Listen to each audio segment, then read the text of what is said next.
All right, settle in. Or don't, because honestly, the chances are pretty high you're already sleep deprived. Twitchy and scrolling through this late at night, eyes burning like an ancient Roman pyre. Let's be real. In this glorious 21st century, we've perfected the art of everything but sleep. We've got smart mattresses that track our REM cycles, apps that promise to lull us with synthetic rainforest sounds, and enough expensive essential oils to drown a small horse. And yet, here we are, a collective of bleary-eyed zombies, perpetually convinced we're just one more article or one more Netflix episode away from true rest. It's a crisis, isn't it?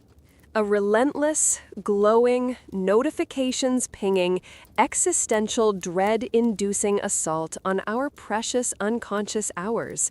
We're suffering from a terminal case of too much information, too many options, and an insidious, deeply modern FOMO, the fear of missing out, even on sleep itself.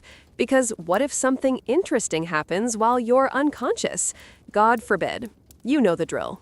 You lie there, brain whirring like a distressed hamster on a rusty wheel, replaying that awkward thing you said 5 years ago, calculating your mortgage, or panicking about tomorrow's utterly inconsequential email.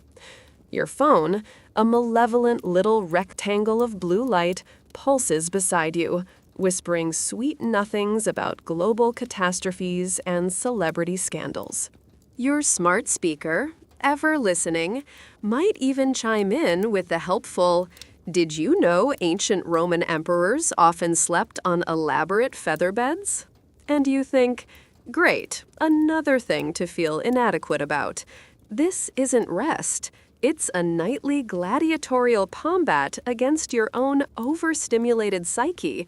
And your psyche, my friend, is winning every single time.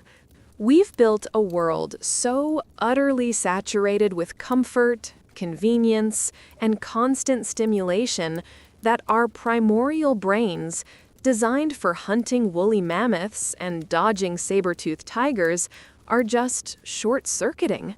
We're wired for survival, but we're drowning in spreadsheets and TikTok trends, and our poor, exhausted neurons don't know the difference.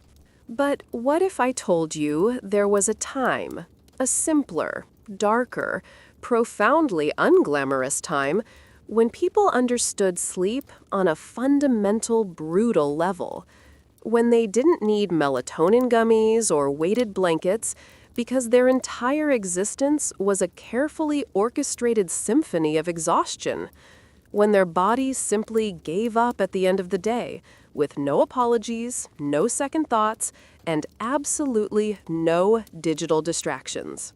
I'm talking about a sleep so deep, so profound, so utterly unburdened by the slings and arrows of modern fortune, it would make your meditation app spontaneously combust from sheer inadequacy.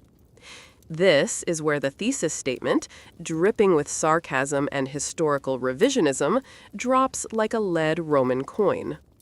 We, with our ergonomic pillows and blackout curtains, are doing it all wrong. True rest, deep, unburdened sleep, the kind that reboots your soul and makes you forget your own name for a solid 8 hours, was not achieved by the gilded elite in their palatial villas. Oh no. It was perfected by those who had absolutely nothing, absolutely no comforts, and absolutely no reason to stay awake. The Roman peasants. Yes, those sun-baked, dirt-covered, perpetually hungry souls who tilled the fields while emperors pondered marble statues and senators plotted assassinations. Those guys. They slept like champions. They slept like logs that had been hit by a very large, very efficient sleep hammer. So, prepare yourselves. Prepare for a journey, not to the opulent baths or the roaring Colosseum, but to the dusty, pungent, surprisingly sleep-inducing world of ancient poverty. This isn't your grandma's history lesson, unless your grandma was a darkly witty, slightly morbid academic with a penchant for deadpan humor. We're going to peel back the layers of grandeur that usually define Roman history and peer into the lives of the truly insignificant, the forgotten masses, whose greatest luxury was a solid 6 hours of uninterrupted unconsciousness. We'll smell the stale straw, feel the biting cold, and maybe, just maybe, learn a thing or two about truly shutting down. Now, I know what you're thinking. Roman peasants? Best sleep? Are you kidding me? Their lives were brutal, short, and filled with disease and famine. And to that, I say, exactly, you're catching on. This is where the initial shock value comes in, delivered with a smirk. Why would anyone with a functioning brain and a basic grasp of historical realities think these poor, unwashed wretches slept well? Because their lives were so spectacularly devoid of stimulation, so magnificently boring, so utterly exhausting, there was literally nothing else to do. When your biggest daily challenge is ensuring your ox doesn't wander into the next village, and your evening entertainment is watching a small, sad moth circle a dying oil lamp, sleep isn't a struggle. It's an inevitability. It's a sweet, sweet release. It's the only real escape available, short of, a plague.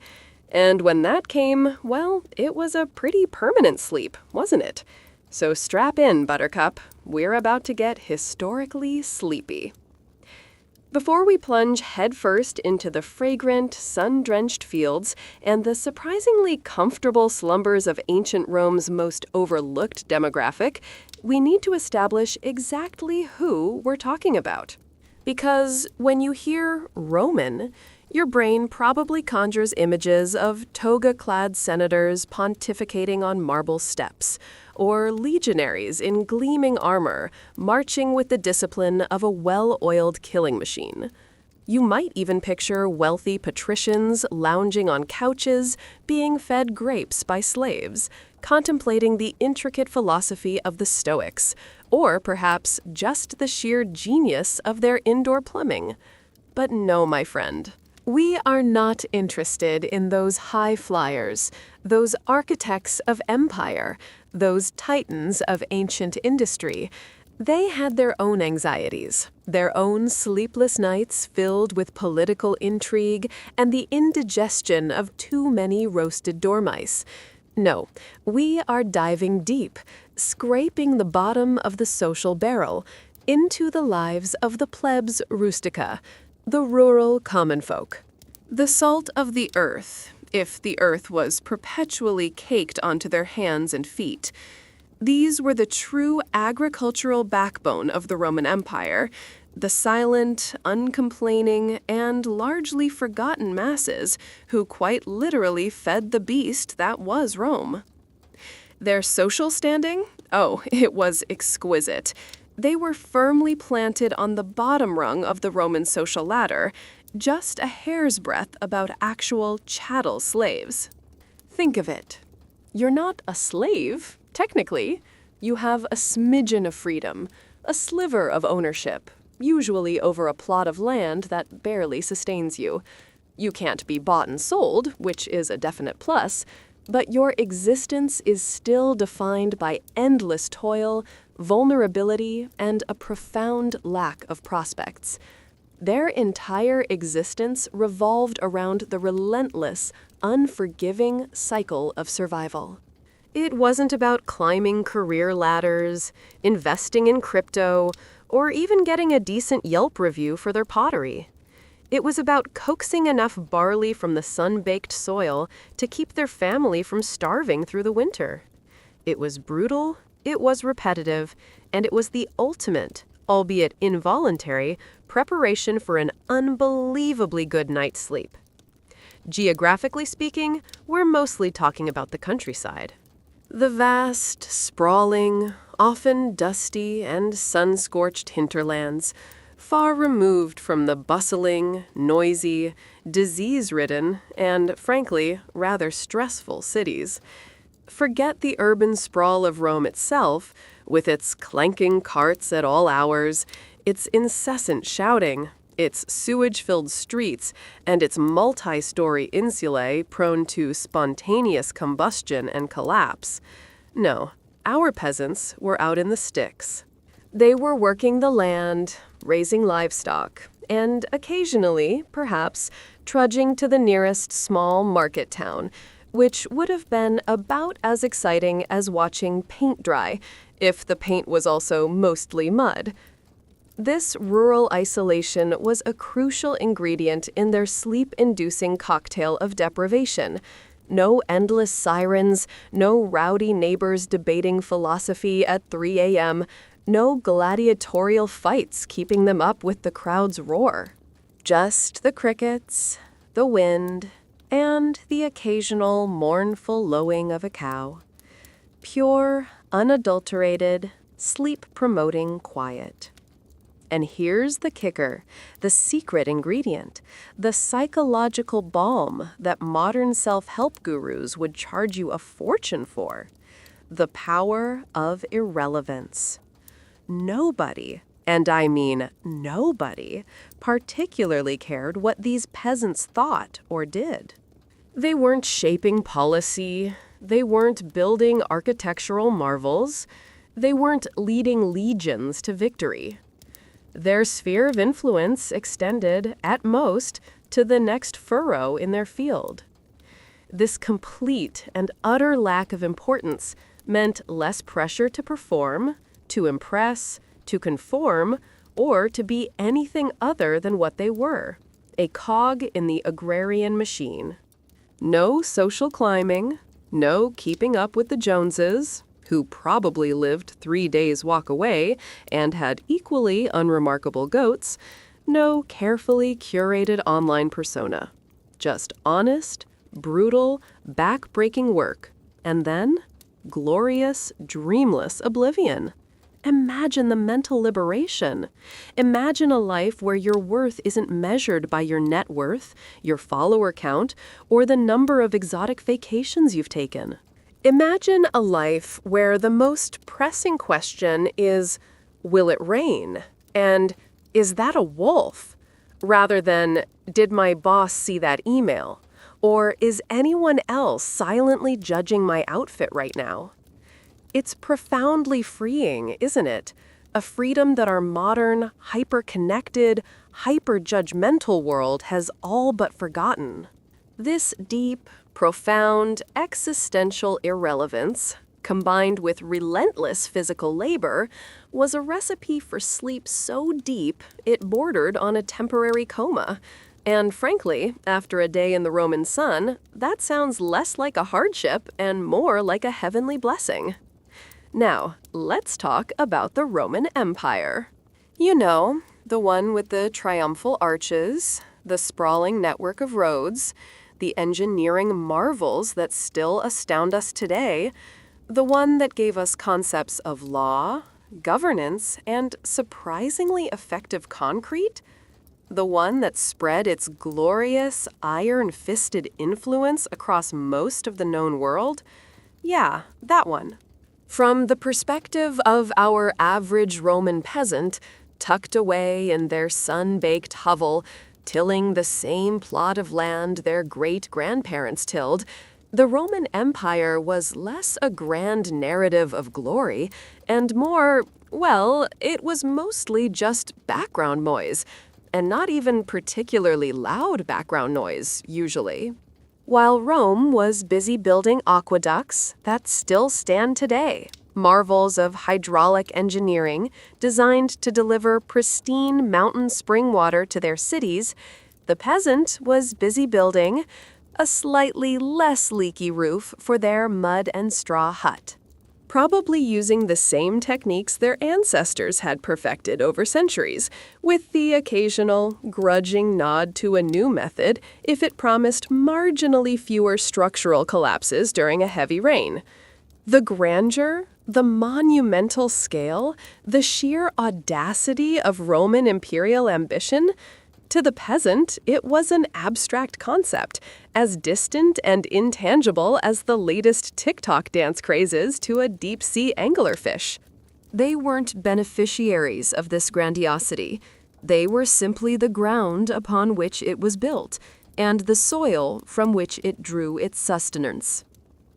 Imperial concerns, the never-ending wars of expansion, the intricate dance of senatorial politics, the lavish feasts where exotic delicacies were consumed with gusto and then, rather dramatically, expelled for further indulgence, these were distant whispers.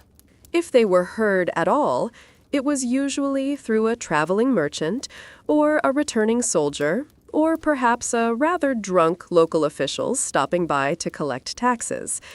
And even then, the news would be heavily filtered, likely exaggerated, and ultimately profoundly irrelevant to the immediate, pressing concerns of daily life. Why stress over the latest imperial scandal? Who was assassinated? Which general betrayed whom? What new, preposterous sum was spent on a triumphal procession? When your biggest, most immediate, most terrifying concern is a blight on the wheat crop, or a sudden, unexpected plague of locusts that could wipe out your entire year's labor in a single devastating afternoon. The latest coup in Rome might be earth-shattering for the elite, but for the peasant, it probably just meant a new face on the coins, or perhaps a new tax collector with a slightly different brand of bureaucratic malevolence. And honestly, who had the mental bandwidth to care? The peasant's mind was a hard drive with very limited storage, already crammed full of crucial, high-priority information. Is the cow sick? Do we have enough grain for winter?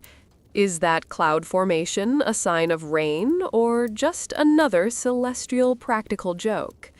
There was no room for geopolitical anxieties or the latest gossip from the imperial court. This, my friends, is the foundational doctrine of their unparalleled sleep, the ignorance is bliss philosophy, taken to its logical, brutal, and profoundly effective extreme.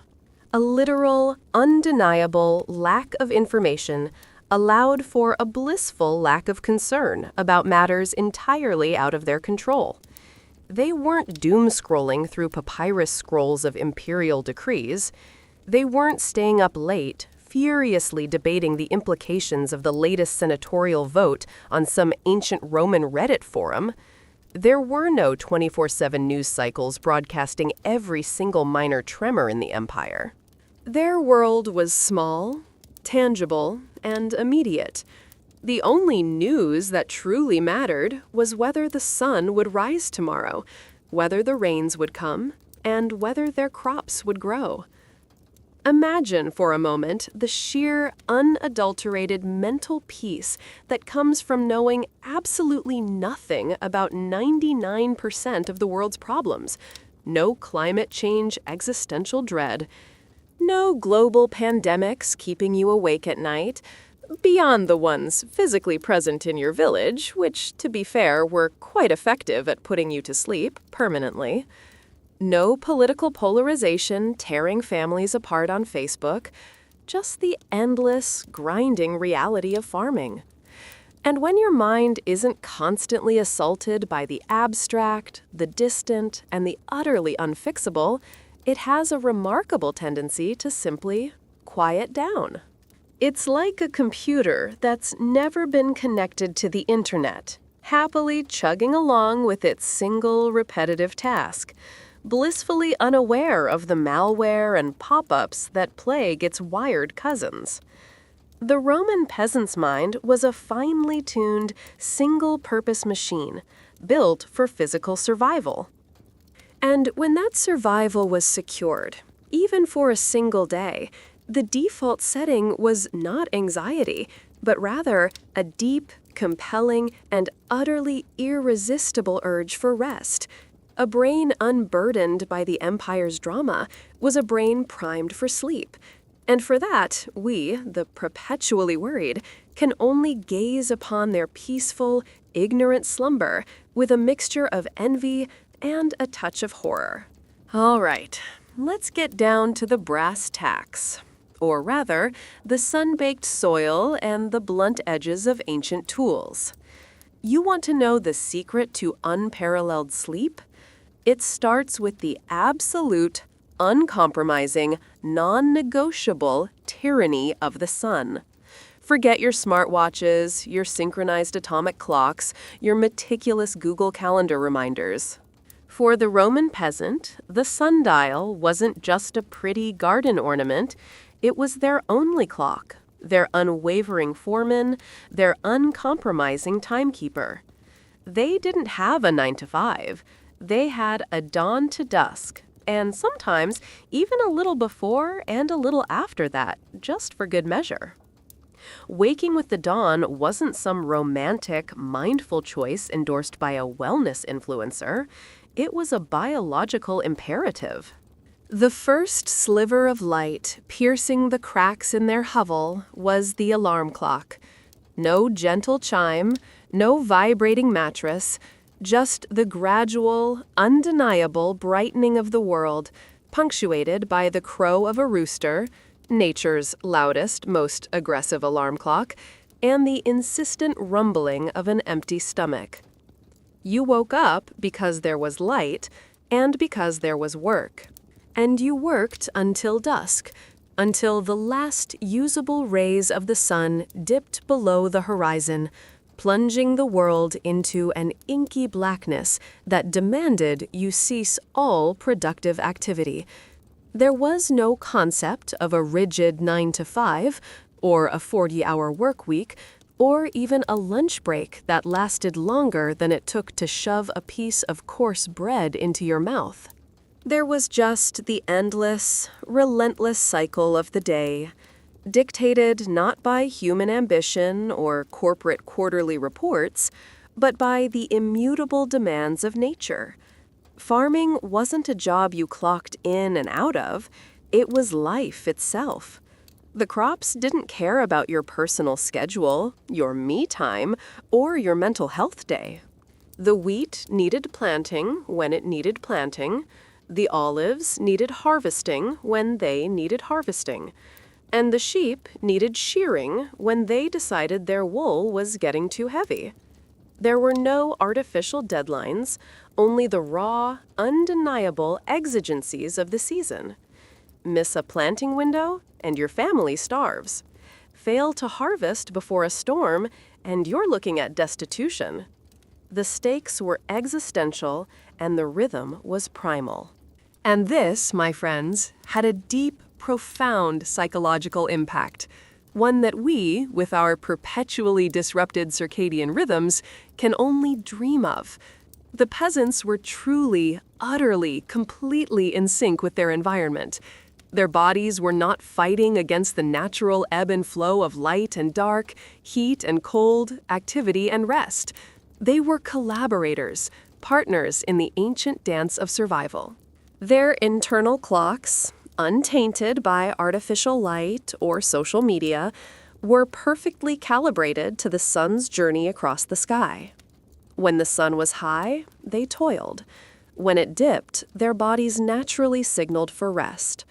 There was no internal struggle, no anxious desire to push past exhaustion. The body simply obeyed the ancient, undeniable call of the earth. There was also an undeniable comfort in this predictability. Life was hard, unutterably so. It was brutal, short, and often painful, but it was predictable. The sun would rise, you would work, the sun would set, you would sleep. The seasons would change, the crops would grow or fail, and the cycle would repeat. There were no sudden, unexpected emails demanding immediate attention, no last-minute deadlines sprung upon them by a capricious boss. The only capricious boss was the weather, And its mood swings, while devastating, were at least comprehensible within the natural order of things. This deep, almost Zen-like alignment with natural rhythms, the absolute certainty of the day's progression, created a profound sense of grounding. It stripped away the frantic, chaotic uncertainty that plagues our modern minds. And when your mind isn't constantly bracing for the next unpredictable onslaught, it finds it much, much easier to power down. Imagine the sheer liberation of knowing with absolute certainty that your day will begin and end with the sun, and that your body will simply follow suit. It's not just a clock, it's a cradle, rocking you into an effortless, well-earned oblivion. Forget your fancy sound machines, your guided meditations, your carefully curated chamomile tea blends. Those are mere parlor tricks for the chronically overstimulated. The Roman peasant, bless their blistered hands and aching backs, possessed the ultimate, most effective, most utterly foolproof sleep aid known to humanity: relentless, back-breaking, full-body manual labor. This wasn't a choice, my friends. It was a consequence of simply existing. It was the price of survival, paid in sweat, calluses, and an exhaustion so profound it bordered on spiritual. Their entire day was, quite literally, a grueling physical workout. And not one of those boutique designer workouts with motivating instructors and overpriced protein shakes. This was the real deal. Imagine plowing a field, not with a shiny diesel-powered tractor, but with a primitive wooden plow, pulled by an ox, if you were lucky enough to own one, or borrow one, or perhaps be the ox. You're gripping that plow, wrestling it through stubborn soil, feeling every single rock and root, your arms and shoulders screaming with effort, day after day. Or perhaps you're planting seeds, bending and stooping under the relentless Mediterranean sun, your back protesting with every movement. Then there's harvesting, a back-breaking ballet of scythes and sickles, cutting grain by hand, gathering it, threshing it, winnowing it. This isn't just work, it's an ancient agricultural CrossFit, performed without the motivational EDM or the post-workout smoothie. Their muscles, not their minds, were the primary focus of their daily expenditure. There was no intellectual heavy lifting, no complex problem-solving, no nuanced negotiations with clients. It was purely physical exertion, from sunup to sundown. Every calorie burned was earned through sheer, unadulterated effort. They weren't trying to get their steps in, they were living their steps. They weren't hitting the gym. Their life was the gym, a brutal, unforgiving, 14-hour-a-day fitness regimen. And the result?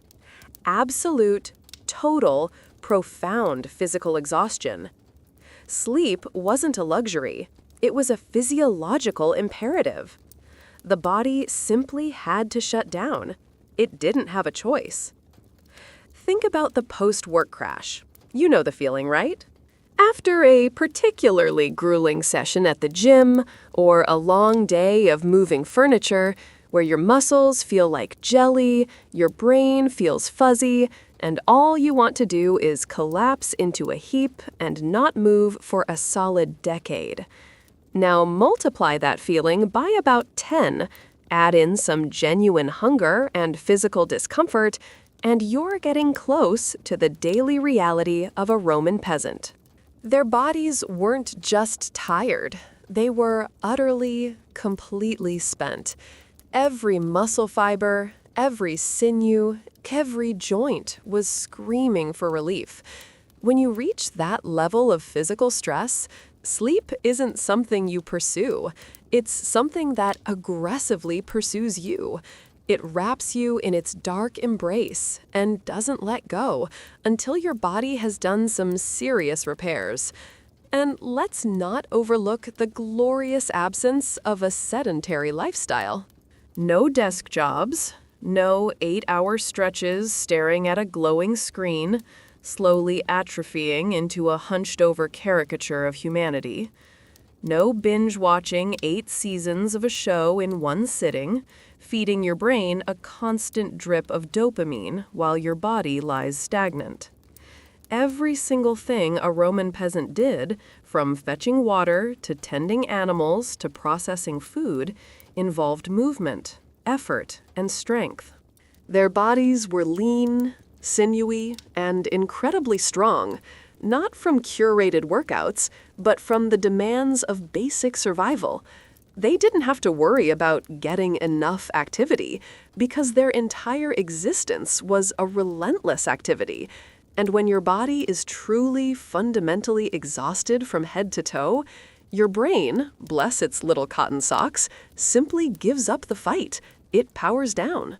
It enters a state of deep, dreamless, blissful unconsciousness.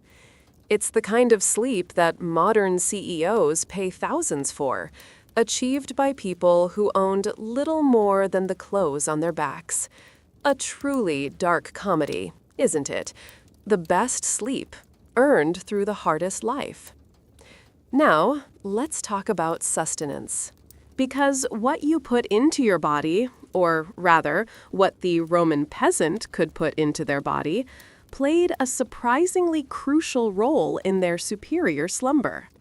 Forget your kale smoothies, your keto diets, your intermittent fasting. The Roman peasant diet was the antithesis of modern culinary fads. It was simple, brutally repetitive, and overwhelmingly carbohydrate-rich. And it was the perfect fuel for both unrelenting labor and the deep, unburdened sleep that followed. Barley porridge and bread, these were the undisputed staples, the bedrock of their meager existence. Imagine, for a moment, a lifetime of largely unflavored, monotonous mush. We're talking about a grainy, often coarse, always filling gruel, maybe with a few wild herbs thrown in if you were feeling particularly adventurous, or had managed to forage something edible without being eaten by a wolf. Bread was equally fundamental. A heavy, dense loaf, often made from coarser grains than the refined wheat favored by the wealthy. It wasn't artisanal sourdough. It was survival bread. Fuel for the engine, not for culinary delight or Instagram posts. Variety was a concept as foreign to them as air conditioning. Every meal was a variation on a theme of edible starch. What they ate depended entirely on the land and the season, a stark reminder of their absolute dependency on nature's whims. No DoorDash delivering pad thai at 1 a.m., no 24/7 supermarkets stocked with exotic fruits from across the globe. If it was winter, you were eating preserved grains, dried vegetables, and whatever sparse root vegetables you'd managed to store.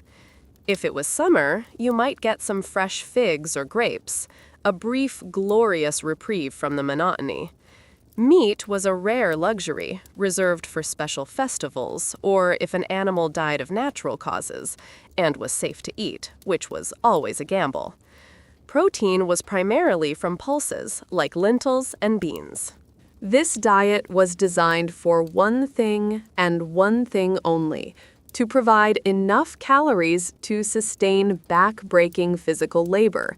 It was functional, not luxurious. And here's where it gets truly interesting for the sleep economy: the glorious, blissful lack of stimulants. No coffee, none of that sweet, sweet caffeine coursing through their veins, giving them artificial highs and then crashing them into a jittery, anxious heap. No energy drinks that tasted like neon chemicals and promised to give you wings, and then massive heart palpitations. No highly processed sugars, creating the manic peaks and valleys that disrupt our modern metabolisms and mess with our circadian rhythms. What did they drink? Water. Often unpurified, potentially parasite-ridden water, but water nonetheless. Weak wine, sometimes, if they could afford it, usually diluted to an almost homeopathic degree. And maybe, in some regions, a crude, often sour beer. These were mild, natural beverages, far removed from the hyper-stimulating concoctions we consume today.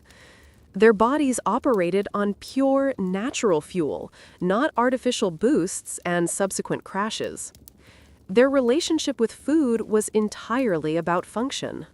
They ate to survive, not for pleasure, not for emotional comfort, and certainly not to cope with stress. There was no comfort eating when food itself was a constant struggle. Less guilt about indulging because indulgence simply wasn't an option. Less indigestion from rich, fatty, sugary foods because such things were almost entirely absent from their diet. Their digestive systems, accustomed to simple, fibrous grains, likely processed food with remarkable efficiency, minimizing nighttime discomfort. Imagine the mental and physical liberation of simply eating to live, without the constant bombardment of dietary advice, the guilt trips, the cravings, the emotional baggage we attach to every morsel. When your stomach is full of simple, slow-release carbohydrates and your body is utterly spent, the path to sleep is clear, unhindered by a buzzing brain or a churning gut. It was boring, yes, but oh so sleep-inducing. Let's talk about their cribs, their pads, their humble abodes. And by abodes, I mean rudimentary structures that would make a modern glamping tent look like a 5-star hotel. Roman peasant housing was, to put it mildly, simple. We're talking huts, hovels, and shared spaces, crafted from whatever local, readily available materials could be scavenged or minimally processed. Mud, straw, rough-hewn wood, stones. These weren't architectural masterpieces. They were functional, often barely adequate, shelters against the elements. Often, an entire family would share 1 or 2 cramped rooms, sometimes even sharing with their livestock for warmth. Personal space was an unimaginable luxury, a concept as alien as indoor plumbing. And this, my friends, is where the genius of their sleep environment truly shines, the embrace of darkness. Forget your expensive blackout blinds and your sophisticated light-filtering curtains. When the sun went down in a Roman peasant's hovel, it got dark. Really, truly, utterly dark. No electricity, obviously. Limited access to costly oil lamps or candles, which were usually reserved for absolute necessity or special occasions, not for casual reading or ambient lighting. The cost of fuel was simply too high. So, when the sun dipped below the horizon, the world outside, and especially inside their dwelling, plunged into an inky blackness that modern urban dwellers can scarcely comprehend. This absolute absence of light was a powerful signal to the brain, a primal cue for melatonin production, telling the body, in no uncertain terms, that it was time to shut down. No blue light from screens, no street lights bleeding through the windows, no glowing alarm clocks. Just pure, unadulterated darkness, a comforting blanket that gently but firmly coaxed them into unconsciousness. The lack of personal space was also a fascinating contributor to their sleep success, albeit through a rather dark lens. When an entire family, sometimes multiple generations, slept together in close proximity, fewer individual neuroses had the chance to fester. There's a certain communal comfort in shared warmth, a primal security in being surrounded by your kin in a cold, dark world. But there's also the brutal reality that individual anxieties are harder to cultivate when you're literally piled on top of each other. Your worries become intertwined with the collective, and the pressing physical needs of the group often override individual existential crises. It fostered a kind of collective unconsciousness where personal rumination was less possible, or at least less indulged. You were part of a unit, and your sleep was part of the unit's sleep. No room for existential dread when little Tiberius is snoring directly into your ear. And let's not forget the natural air conditioning and heating, or rather, the lack thereof, which served its own sleep-inducing purpose. These rudimentary structures offered minimal insulation. In winter, the cold was a biting, undeniable presence, a constant reminder to huddle together for warmth, to draw your rough wool blankets tighter, and to seek the deepest, most energy-conserving sleep possible. The body's imperative to stay warm became a powerful driver for deep rest. In summer, the heat could be oppressive, especially during the day. But this oppressive heat itself prompted siestas, a forced midday rest period that fragmented sleep but ultimately led to more total rest and a clearer, cooler head for evening labor. When your housing is a direct, unfiltered interface with the elements, your body adapts, and sleep becomes a functional response to environmental demands, not a struggle against them. Their homes were not sanctuaries of comfort, but rather crucibles of sleep, stripping away every artificial barrier to unconsciousness, leaving only the raw, undeniable need for rest. Blissfully unstimulating, perfectly dark, and profoundly sleep-inducing. If you live in any semblance of a modern, populated area, you're intimately familiar with the cacophony that defines our existence. The constant hum of traffic, the distant sirens, the neighbor's questionable taste in music, the incessant thrum of air conditioning units, the barking of 1,000 anxious dogs. It's a never-ending auditory assault, a relentless, insidious stream of noise pollution that our brains have to constantly filter out, even when we're trying to sleep. It's exhausting, frankly. But for the Roman peasant? For them, the soundscape was a different beast entirely. It was, for the most part, gloriously, profoundly, existentially silent. We're talking about rural silence, the kind that makes your ears ring a little if you're not used to it. Far from the infamous cacophony of Roman cities, and trust me, Roman cities were loud.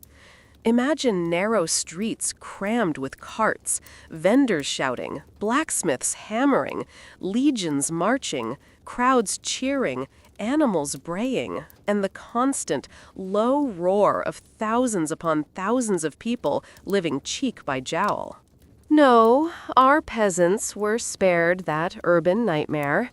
Their world was dominated by the sounds of crickets chirping a nightly lullaby, the gentle rustle of wind through fields of grain, the distant hoot of an owl, the mournful lowing of cattle, perhaps the occasional splash of a frog in a nearby pond. It was a symphony of nature, an organic, rhythmic soundtrack designed by the universe itself to soothe the weary mind. Crucially, there was an almost total absence of mechanical roar. No cars roaring past at 70 miles an hour, no trains thundering in the distance. No construction equipment clanging and grinding at all hours, building the latest skyscraper or ripping up the street for new fiber optics. The loudest sounds were often entirely natural. A thunderstorm rolling in, the rush of a nearby river after heavy rains, the cries of wild animals. Even human sounds, like conversations or children playing, would have been limited by the physical space and the general quietude of the environment. There were no booming bass lines from a neighbor's party, no late-night phone calls echoing through thin apartment walls. Just the deep, pervasive, comforting quiet that allows your brain to finally, truly relax. Now, of course, there were occasional disturbances. Let's not romanticize poverty too much. A barking dog, alerted to a fox or a potential intruder, could certainly rouse you.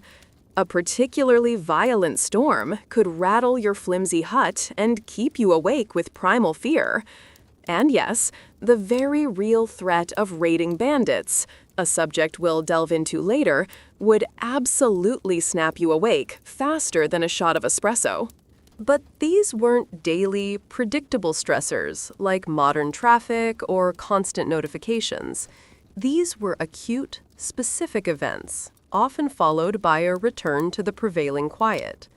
They weren't a chronic, low-level hum of anxiety that never truly allows your brain to disengage. This deep environmental immersion, being truly part of the soundscape of the natural world rather than insulating oneself from it, was incredibly beneficial for sleep. Your brain wasn't constantly trying to filter out artificial noise. It was integrated into the rhythm of nature. It recognized these sounds as part of the world, not as intruders.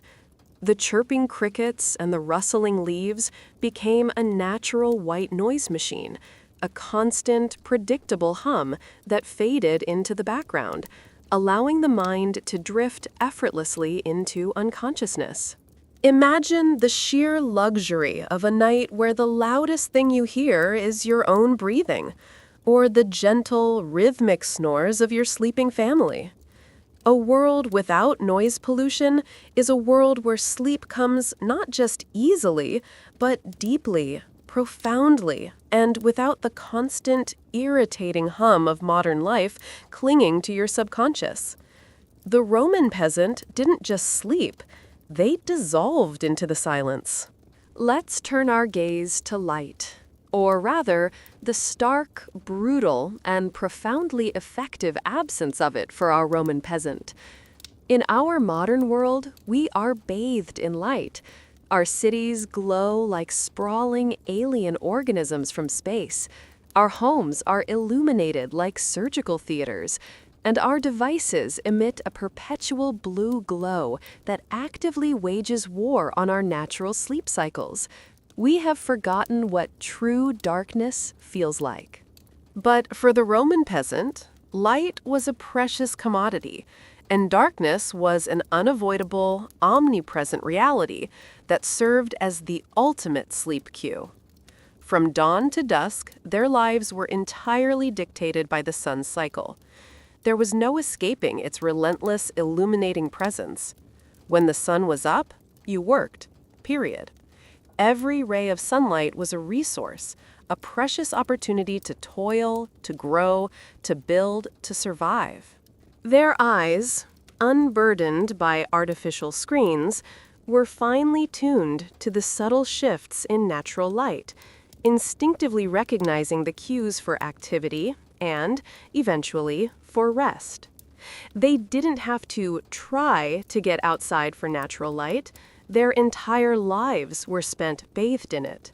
This robust exposure to natural light during the day, the kind that properly resets your circadian rhythm, was an automatic, unthinking benefit of their agrarian existence.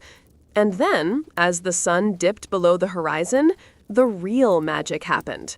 Light, especially artificial light, was expensive. Candles, made from tallow or beeswax, were costly. Oil lamps, fueled by olive oil or animal fat, were also a luxury, consuming precious resources that could otherwise be eaten or traded. For the vast majority of peasants, extended evening activities were simply not an option.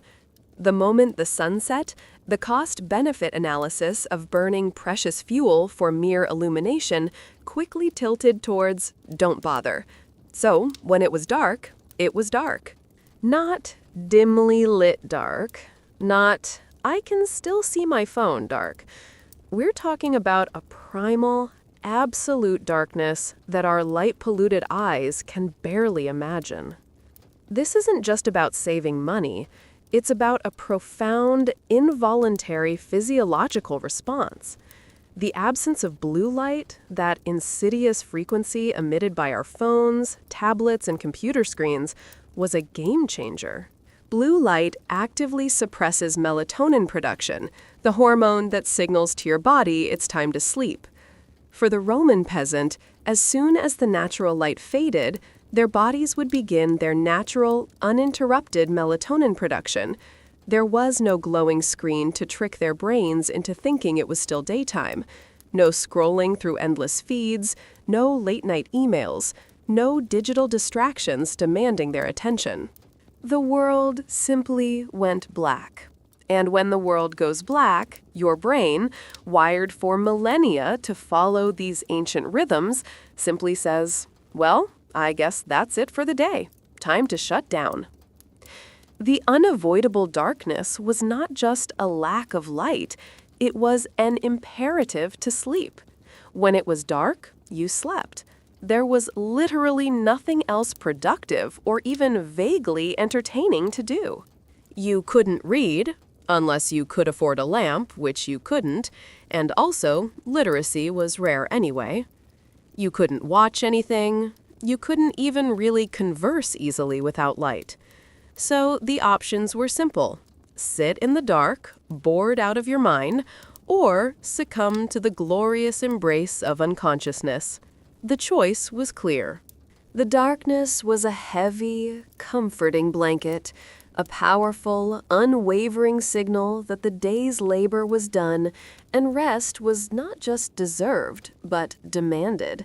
It was the ultimate, natural, perfectly optimized sleep environment, forcing their minds and bodies into a deep, restorative slumber, untroubled by the modern epidemic of artificial illumination. Good luck trying to replicate that with your fancy light-dimming apps. Now, this next point might sound a bit harsh, even a touch cynical, but bear with me, because it's a crucial, albeit darkly comedic, ingredient in the Roman peasant's recipe for stellar sleep: the glorious, soul-crushing absence of personal ambition. In our modern world, we are relentlessly bombarded with the gospel of self-improvement, of climbing the ladder, of being your best self, of hustling until you drop, preferably into an expensive, ethically sourced silk duvet. But for the Roman peasant, that entire ethos was as foreign and absurd as a self-driving chariot. They were, quite literally, born to the soil and destined to die on the soil. Social mobility was almost non-existent. You were born a peasant, you lived a peasant, and your children would, in all likelihood, be peasants. There were no career ladders to climb, no portfolios to manage, no LinkedIn profiles to optimize. Your future was largely predetermined, not by your choices or your grit, but by your birth, your family's land, and the fickle whims of the harvest gods. This brutal, unyielding reality, while incredibly grim, also meant an incredible liberation from the crushing weight of modern aspiration. There was no self-improvement culture, no pressure to be better, faster, richer, or more spiritually enlightened. Your worth was tied not to your achievements or your personal growth, but to your ability to work, to endure, and to simply survive. There were no seminars on unlocking your full potential, no motivational podcasts urging you to seize the day and disrupt the agricultural status quo. Your potential was to plant, to harvest, to maintain your farm, and to ensure your family didn't starve. That was it. And that stark simplicity, that lack of external and internal pressure to constantly evolve, was an incredibly powerful anxiolytic. Think about the freedom from comparison. In a world without social media, without glossy magazines, without reality TV shows showcasing the impossibly perfect lives of others, who were they comparing themselves to? Their neighbor's goat was probably the most enviable thing in their world, and even then, they mostly just cared if it produced enough milk. There was no endless scroll of perfectly filtered lives, no carefully curated highlight reels designed to induce envy and a nagging sense of inadequacy. Their reality was immediate, tangible, and almost universally shared. Everyone around them was equally tired, equally dirty, and equally lacking in any meaningful possessions. There was a profound, albeit bleak, equality in their poverty, which stripped away the constant, insidious pressure of competitive living. Now, let's be clear, this is a mixed blessing. The dark side of this lack of ambition is undeniable. It meant a profound lack of hope, of aspiration for a better future, of the kind of dreams that can motivate and uplift the human spirit. It could easily lead to a sense of fatalism, a heavy blanket of resignation, and that, in itself, is a kind of profound sadness. But, and this is crucial for our sleep-centric thesis, for the purpose of getting a good night's rest, it was pure, unadulterated zen. When your mind isn't churning with future plans, with career strategies, with financial worries, with social anxieties, with the relentless pursuit of more, it has nothing else to do but power down. The mental load was significantly reduced. No entrepreneurial ventures to plan, no stock portfolios to obsess over, no complex personal branding strategies to formulate. Just the simple, brutal, beautiful act of existing. And when the mind is this quiet, this unburdened by the relentless demands of modern ambition, sleep doesn't just come, it engulfs you. It's the kind of deep, thoughtless oblivion that we, with our overachieving, sleep-deprived brains, can only dream of. The peasant, in their lack of aspiration, achieved a tranquility that many modern gurus promise, but few actually deliver. Let's be honest. How many of your sleepless nights are directly attributable to information overload, to that relentless, anxiety-inducing stream of news, updates, tweets, emails, and notifications that never, ever stops? We live in an age of hyperconnectivity, where the entire planet's suffering and stupidity are beamed directly into our eyeballs 24/7. It's exhausting. Now, contrast that with the Roman peasants' information diet. It was, quite simply, the ultimate digital detox, a profound, almost total information blackout. And it was glorious for sleep. No news is good news, as the saying goes.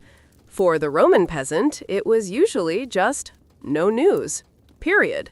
Communication was slow, unreliable, and almost entirely localized.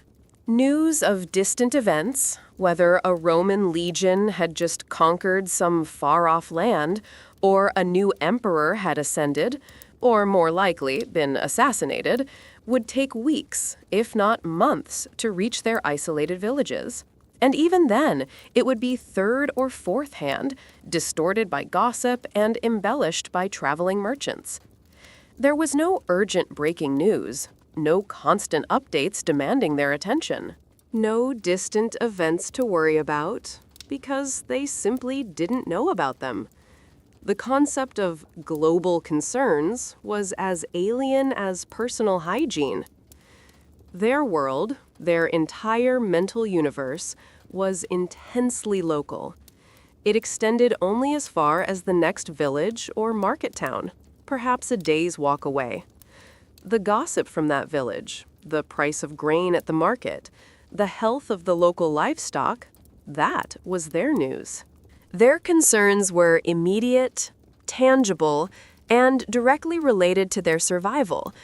What the emperor was doing in Rome, what wars were being fought on the distant frontiers, what complex political machinations were unfolding, these were not things that kept a peasant awake at night. They were too busy worrying about the more immediate, more pressing issue of whether their donkey would make it through the winter. The power of oral tradition was their primary mode of information transfer.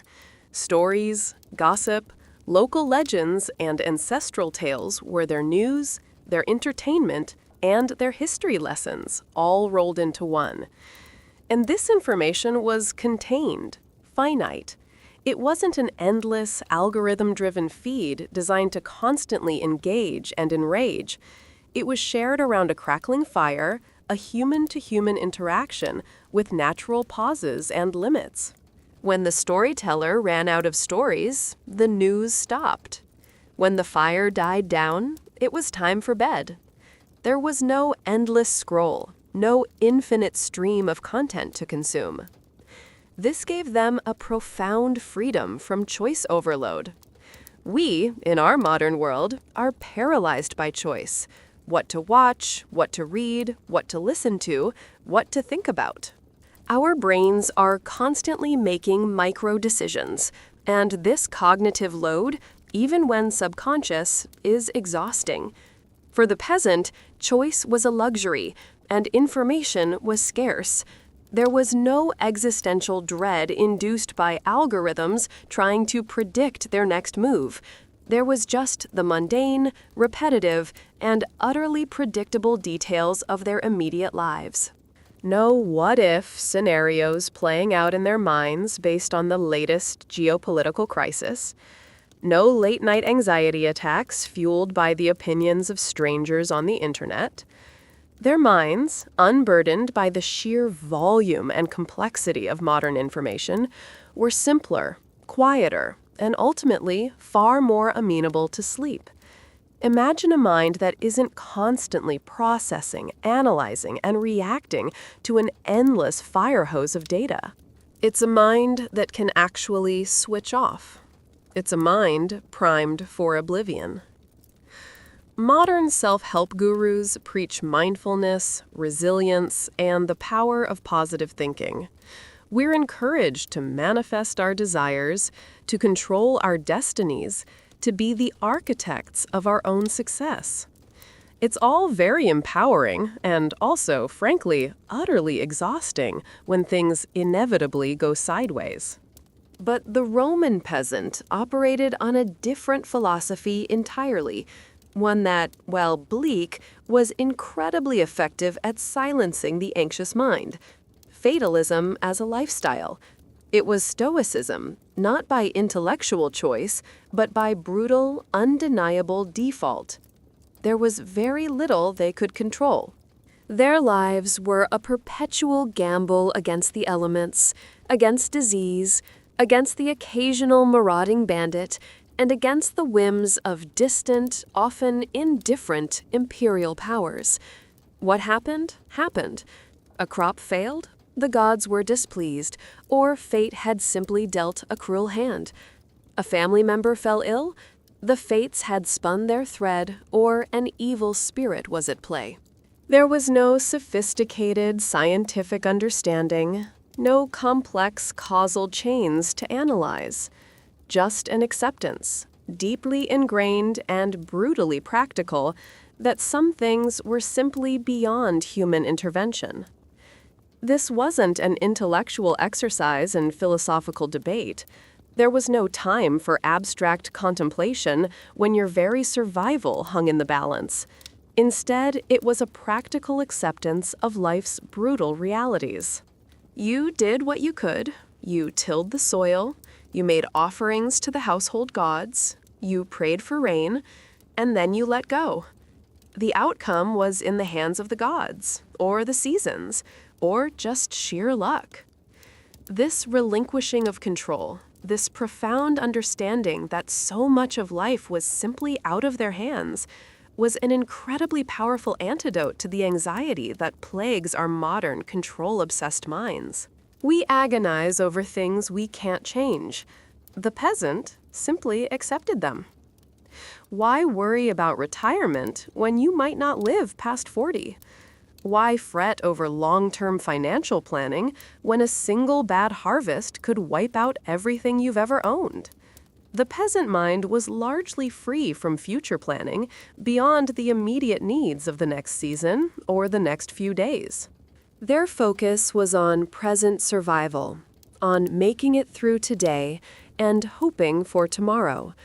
This radical present moment focus, born not of mindful intention, but of brutal necessity, meant less mental energy expended on hypothetical future scenarios, on what-ifs and anxieties about things that might never come to pass. The weight of the world was simply not on their shoulders because they implicitly understood that it wasn't theirs to carry. This was a profound understanding that some things are simply out of human hands. And in that understanding, there was a strange, dark comfort. When you can't control it, you don't need to worry about it. When you've done everything you possibly can, and the outcome is still uncertain, the only rational response is to surrender.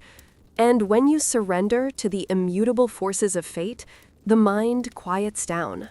The churning wheels of anxiety cease to turn. There's a certain grim tranquility in knowing your place, however low, in the grand scheme of things, and accepting the inevitable. It's a radical form of letting go, one that we, with our relentless drive for agency and control, might find deeply unsettling. But for the Roman peasant, it was a default setting, a necessary mental balm that cleared the way for a deep, unburdened sleep. When fate pulls the strings, your mind can finally rest. Now, here's a truly dark and uniquely Roman peasant contribution to sleep. Their approach to health and medicine, or rather the brutal lack thereof, which often resulted in a surprisingly swift end to suffering. And for our purposes, a swift end to suffering is just a fancy, macabre way of saying permanent, dreamless sleep. Modern medicine, bless its complicated heart, excels at prolonging life, even when that life is filled with chronic pain, debilitating illness, and protracted suffering. We have a pill for everything, a specialist for every organ, and an endless array of treatments designed to keep us hanging on by the thinnest of threads. And while this is a triumph of science, it's also a breeding ground for sleepless nights filled with medical anxieties, financial worries about healthcare costs, and the sheer discomfort of lingering ailments. For the Roman peasant, such complexities were unimaginable. Primitive care was the order of the day. Basic herbal remedies, often passed down through generations, were their primary defense against illness. Superstition played an enormous role. Prayers to household gods, charms to ward off evil spirits, rituals to appease angry deities who might be sending plagues. And often, these basic remedies, combined with a robust immune system, developed through constant exposure to every pathogen under the sun, either worked quickly or they didn't. And if they didn't, the prognosis was often dire, leading to a swift journey to the afterlife. The harsh reality of disease was that it was common and often fatal. A simple infection could become septic. A broken bone could mean lifelong disability or death. Childbirth was a terrifying gamble. Life expectancy was short, often hovering around 30-40 years, and a significant portion of children didn't make it past infancy. This grim reality, while tragic, had a profound, albeit dark, implication for sleep. There were usually no lingering illnesses. no protracted suffering and chronic conditions contributing to sleeplessness. You either got better or you died. There was very little in between for long. If you were sick enough to be bedridden for an extended period, you were likely on your way out, and the body's natural response to severe illness is often to shut down into a profound, energy-conserving sleep. And here's a rather darkly humorous benefit: the glorious lack of hypochondria. In an era where every illness could genuinely kill you, you didn't invent symptoms. You didn't spend hours agonizing over a minor ache or a fleeting cough, consulting Dr. Google for a self-diagnosis of an exotic terminal illness. When death was a very real, very present possibility for even minor ailments, you simply didn't have the luxury of fretting over imagined maladies. If you felt bad, you accepted it. If it got worse, you prepared for the inevitable. The mental energy saved from not constantly monitoring your body for perceived imperfections or potential diseases was immense. There was no time for existential worrying about a rogue mole or a slightly elevated cholesterol level. The threats were too real, too immediate, too tangible. So, while we're not advocating for a return to ancient medical practices, unless you have a fondness for leeches and prayer circles, there's a certain brutal efficiency to it. The Roman peasant's body, when it finally gave up, did so with an almost elegant simplicity. The suffering, while intense, was often mercifully brief. And for those who survived, the sheer relief of not being sick meant that when night fell, their bodies, having fought off or endured the day's maladies, sank into a deep, recuperative sleep, untroubled by the lingering anxieties and prolonged discomforts that plague our medically advanced but chronically sleep-deprived modern world. It's a very dark, very efficient way to ensure everyone eventually gets their rest. In our modern Western world, the concept of sleep is highly individualized. We crave our own bed, our own space, our own temperature settings, our own specific pillow firmness. We insulate ourselves from others, seeking absolute quiet and privacy for our precious hours of unconsciousness. But for the Roman peasant, this solitary sleep was an unimaginable luxury, if not an outright absurdity. The family unit was not just a social construct. It was a communal bed, a warm, breathing, snoring mass of humanity, and it contributed to sleep in surprising, often uncomfortable ways. Families were close-knit and utterly codependent. They lived together, they ate together, and most importantly, they worked together. Survival was a collective effort. Your family was your support system, your labor force, your social circle, and your entire world. This closeness extended to their sleeping arrangements. In a typical peasant hovel, space was at an absolute premium. An entire family, often multiple generations, would share 1 or 2 rooms.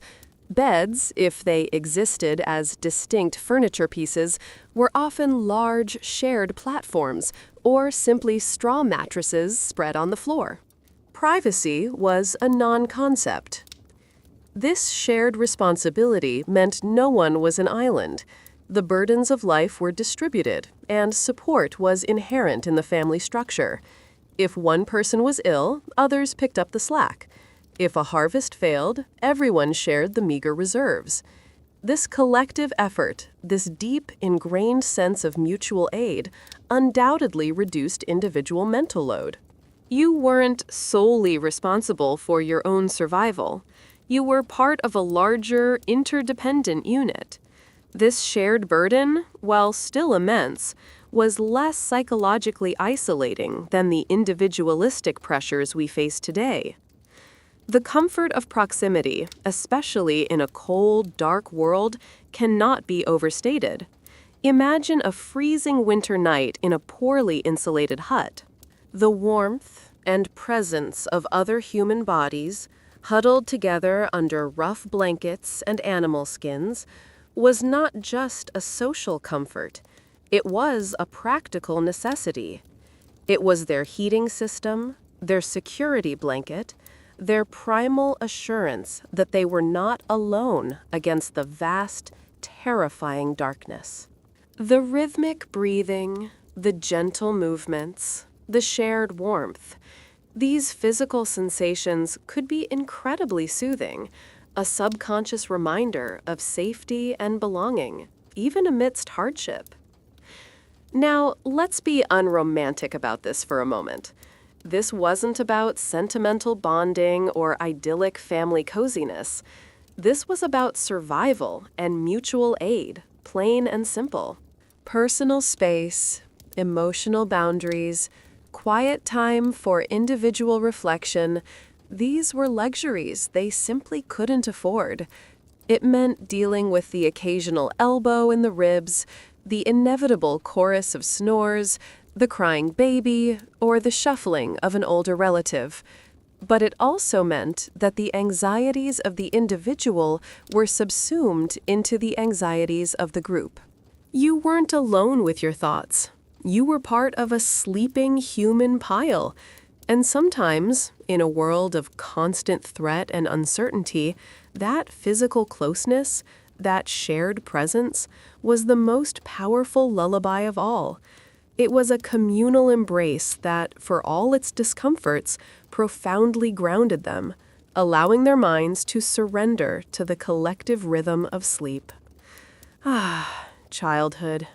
In our modern age, it's a protected, extended period of play, learning, and carefully curated emotional development. We worry about screen time, extracurricular schedules, and whether little Timmy is getting enough free play. For the Roman peasant child, however, childhood was a starkly different, far more demanding, and ultimately profoundly sleep-inducing affair. It was short, brutal, and utterly exhausting. There was no extended adolescence, no languid period of self-discovery and teenage angst. Children began contributing to labor as soon as they could walk, or at least as soon as they could be useful, which, for the record, was pretty darn early. A 5-year-old might be tasked with herding geese, collecting firewood, or fetching water. A 10-year-old would be doing tasks almost indistinguishable from those of an adult, albeit with less strength and endurance. They weren't just helping out, they were integral, if small, parts of the family's survival machinery. There was no concept of a childhood separate from the demands of work. Every pair of hands was needed, every ounce of energy was harnessed. Even their play was a form of learning, often mimicking adult tasks, preparing them for their inevitable future. Boys might play at plowing miniature fields or tending imaginary livestock. Girls would practice grinding grain or weaving. Games weren't just for fun, they were a vocational training program in disguise, designed to equip them with the skills necessary to survive in a harsh world. There was no time for idle hands or idle minds. Every waking moment, it seemed, was dedicated to either essential labor or preparation for future labor. And after a day filled with chores, physical activity, and the inherent demands of growing up in a physically challenging environment, what happened? Early bedtimes. Probably. Very probably. Well, we don't have exact records of Roman peasant bedtime routines, because, let's be real, nobody was keeping track of that.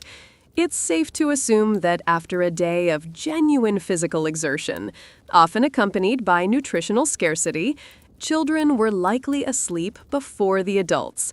Their small, developing bodies, constantly burning energy, would have crashed with an almost immediate certainty. No fighting bedtime. No begging for just 5 more minutes. When your body is genuinely exhausted, sleep isn't a suggestion, it's a command. And here's another darkly fascinating aspect: the absence of what we would consider childhood trauma in the modern sense. Not that Roman peasant childhoods were devoid of trauma, far from it. The traumas were physical: hunger, disease, accidents, the constant threat of injury, the loss of siblings to illness. These were immense, devastating traumas, but they were not the psychological traumas born from endless extracurriculars, the pressure of standardized testing, the relentless comparison fostered by social media, or the subtle, insidious anxieties that plague modern childhood. There was no parental pressure to excel in sports or music, no competition for college admissions, no fear of being left out of the popular group chat. Their world was too immediate, too tangible, too focused on basic survival for such abstract psychological burdens. The lack of these modern stressors meant that while their lives were undeniably hard, their minds, even as children, were spared the unique forms of mental overstimulation and anxiety that contribute to sleeplessness in contemporary youth. They grew up accustomed to physical exhaustion, natural rhythms, and a deep understanding of their place in the world. And in that, even as children, they were implicitly taught the most important lesson for sleep. When your body is truly tired and your mind is free from artificial anxieties, sleep will come. And for Roman peasant children, it came swiftly, deeply, and utterly unburdened. Life for the Roman peasant was, as we've established, a relentless, monotonous grind. But even in this landscape of perpetual toil, there were occasional, precious breaks. The Roman calendar, while structured around civic and imperial events for the urban elite, also contained a powerful undercurrent of pagan rhythms and agricultural festivals that offered brief, glorious respites from the daily grind. And these rare moments of celebration were surprisingly effective sleep promoters.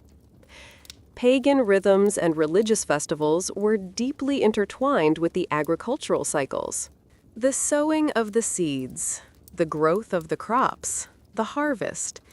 Each significant phase of the farming year was often marked by specific rituals and celebrations dedicated to various deities: Ceres for grain, Liber for wine, Consus for harvest storage. These weren't just religious ceremonies. They were vital community events, marking the passage of time and acknowledging the divine forces that govern their very survival. They broke the monotony, offering a much-needed mental and physical diversion. These were brief reprieves, days of rest and feasting that were rare but deeply cherished. Imagine working ceaselessly, day in and day out, with little variation. Then, suddenly, a festival, a day off from the fields, a chance to clean up a little, to perhaps eat something slightly better than barley porridge, to socialize beyond the immediate family unit.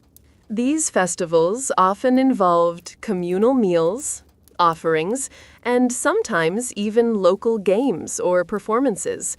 For a peasant, this would have been the equivalent of a national holiday, a family reunion, and a local fair, all rolled into one, albeit without the Ferris wheel or the deep-fried butter.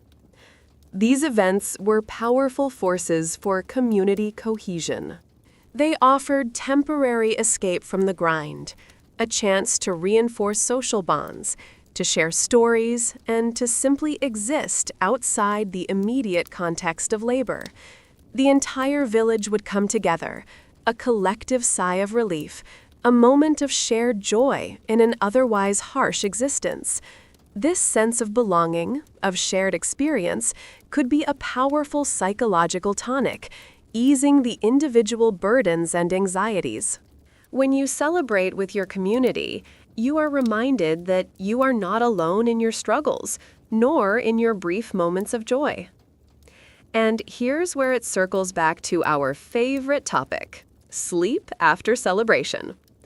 After a day of unusual excitement, perhaps a bit of socializing, a communal feast, and maybe, just maybe, a little too much cheap, watered-down wine or crude beer, often brewed specifically for these occasions, what happens? Deep sleep. Guaranteed. The body, unaccustomed to such physical and mental stimulation, and perhaps mildly intoxicated, would simply shut down with an almost comedic finality. It wasn't the restless, anxious sleep of someone who'd spent all day on their phone. It was the heavy, unconscious sleep of someone whose body and mind had been truly engaged in a different way, then utterly released.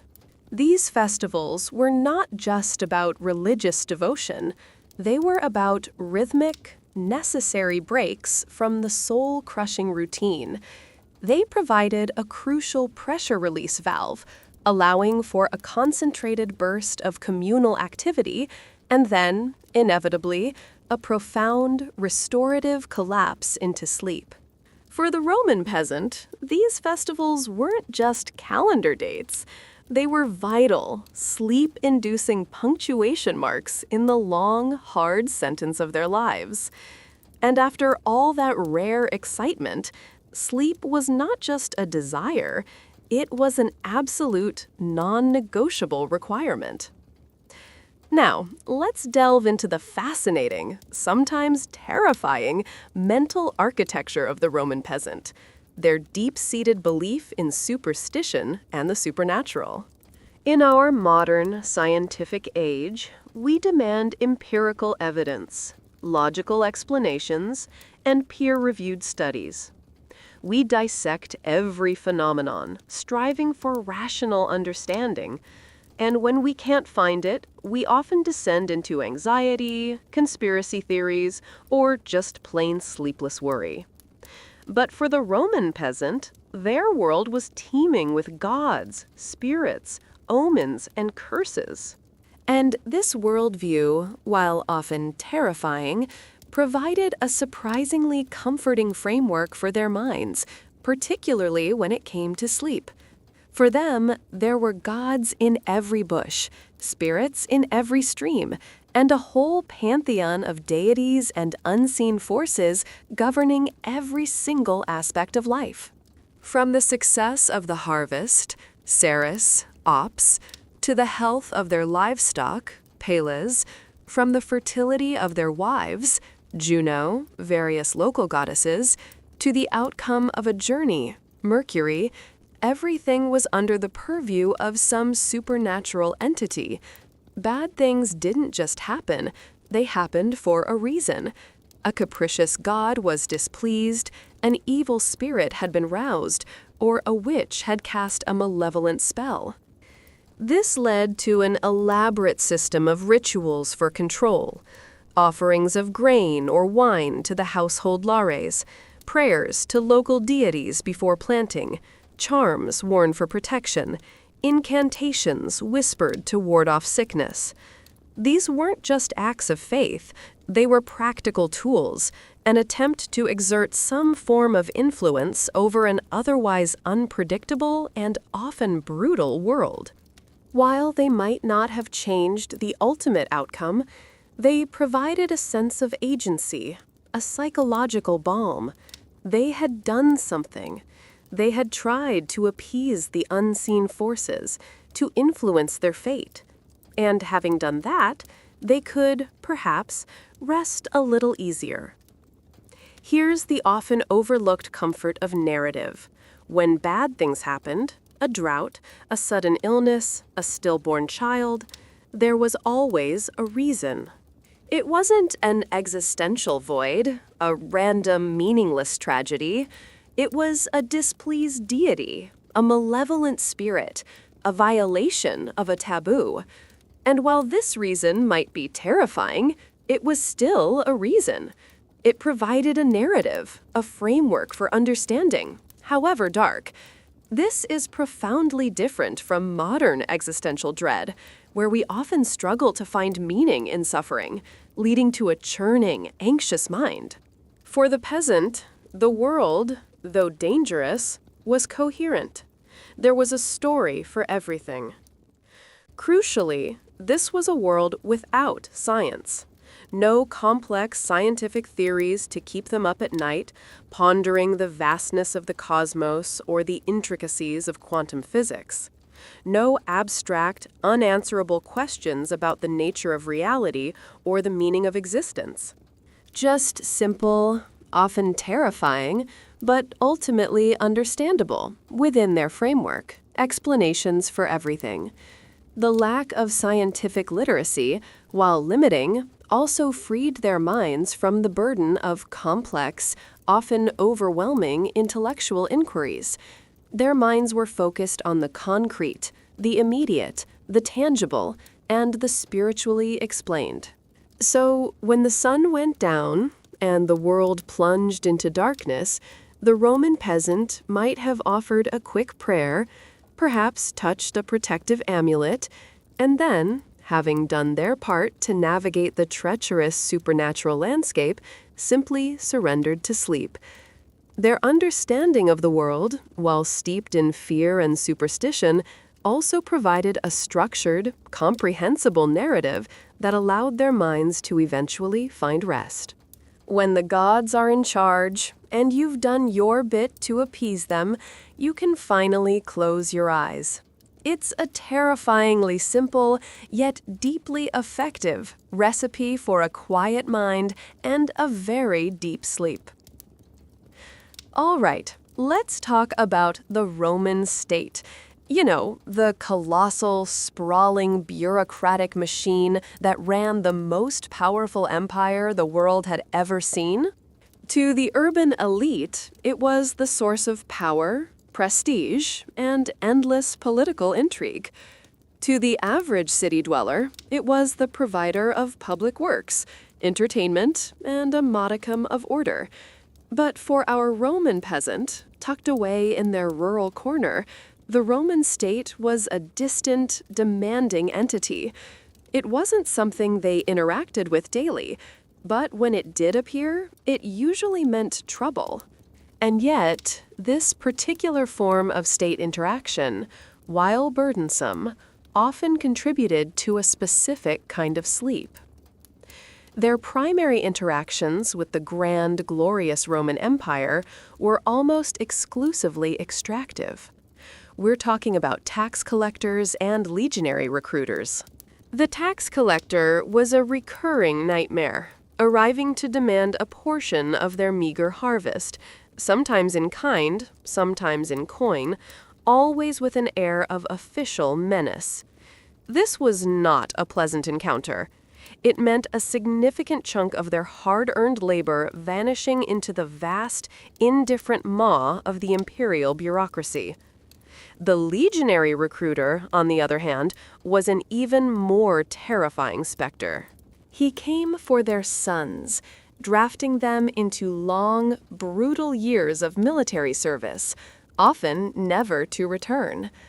These were the tangible, immediate, and utterly unavoidable manifestations of the Roman state in their lives. The weight of imperialism, while geographically distant, was acutely felt.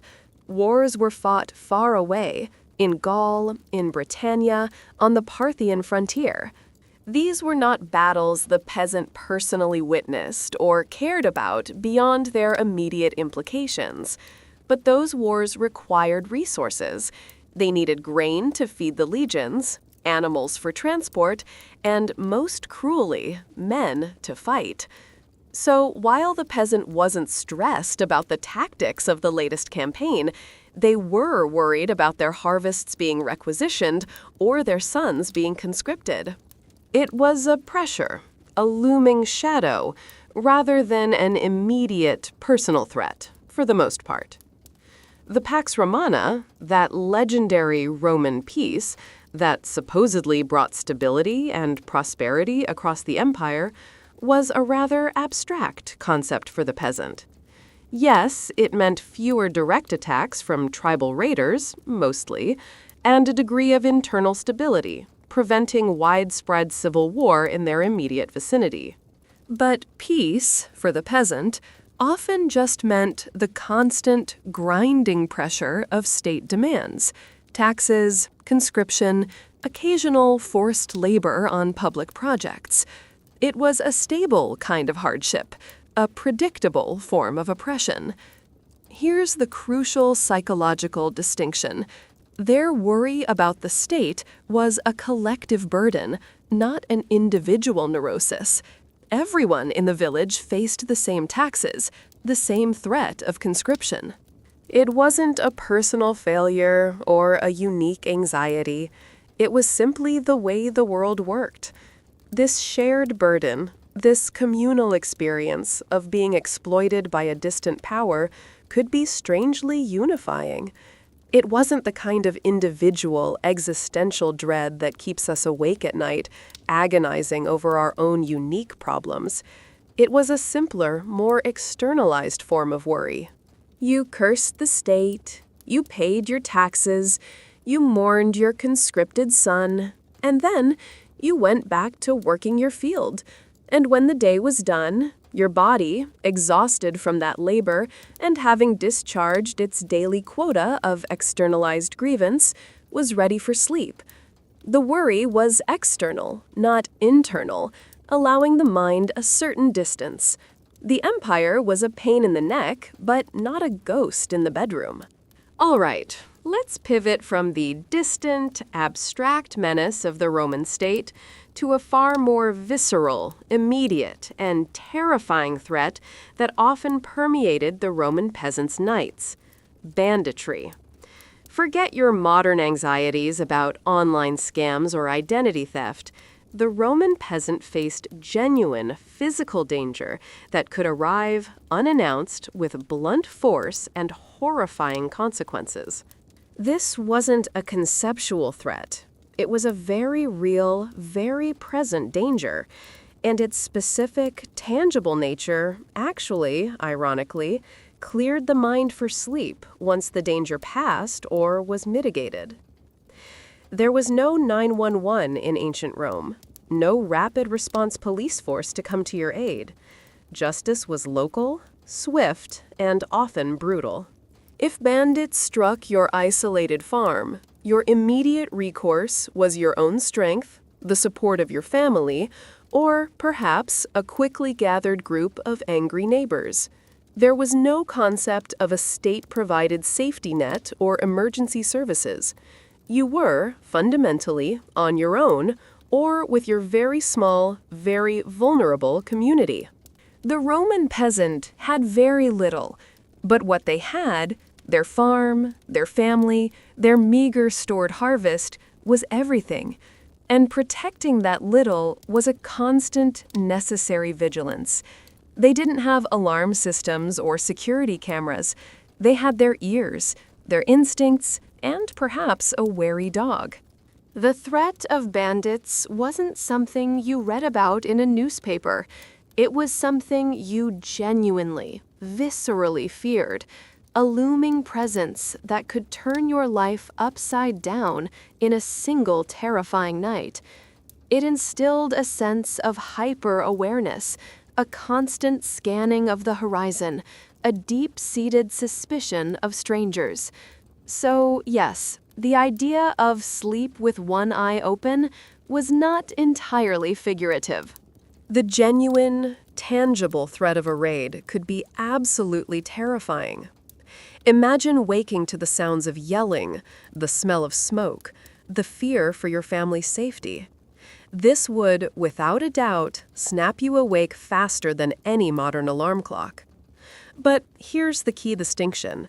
It was specific, not an abstract fear of the future. It wasn't the nebulous, formless anxiety of modern life. It was a concrete, identifiable threat.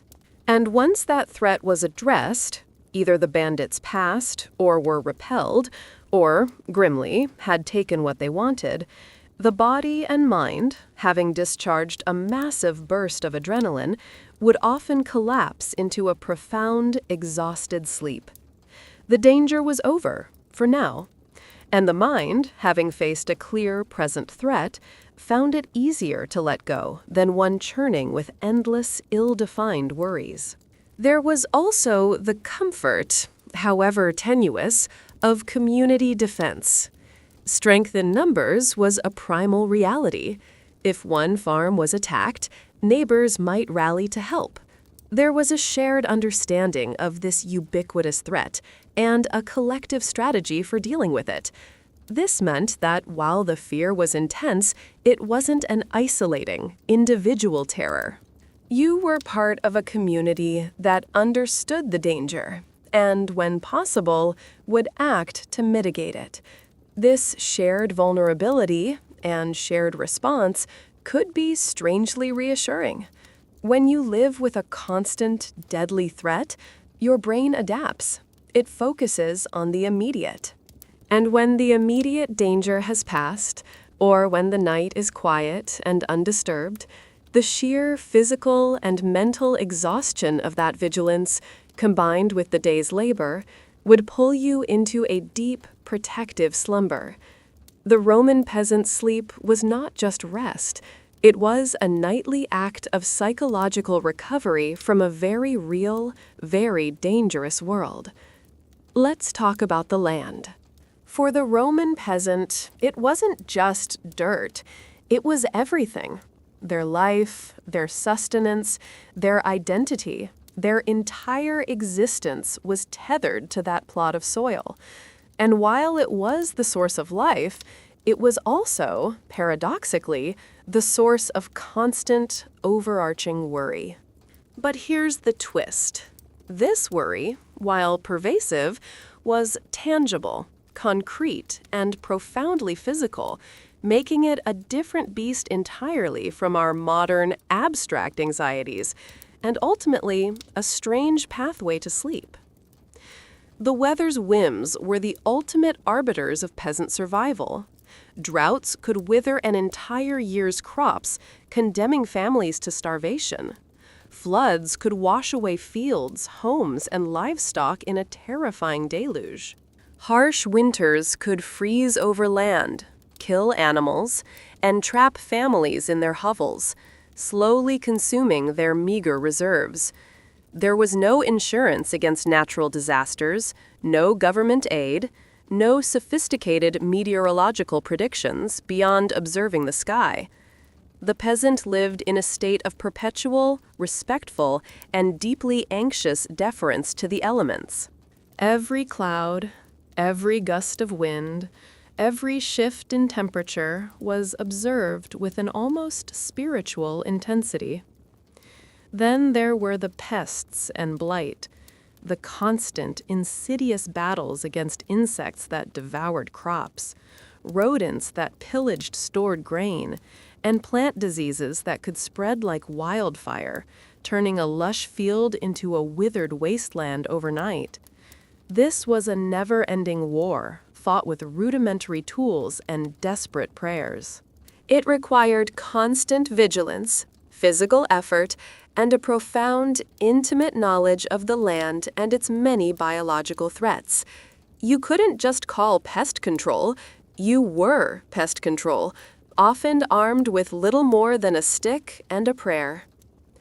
This created a cycle of dependency so profound it's almost impossible for us to comprehend. Their entire existence was tied to the health and generosity of the land. If the land flourished, they survived. If it faltered, they suffered and often died. There was no pivot to a different career path if the harvest failed. There was no side hustle to make up for losses. It was all in, all the time. This deep, fundamental connection to the earth was both their blessing and their curse. Crucially, there was no off-season for worry when it came to the land. Planting, tending, harvesting, storing, each season brought its own unique set of anxieties and challenges.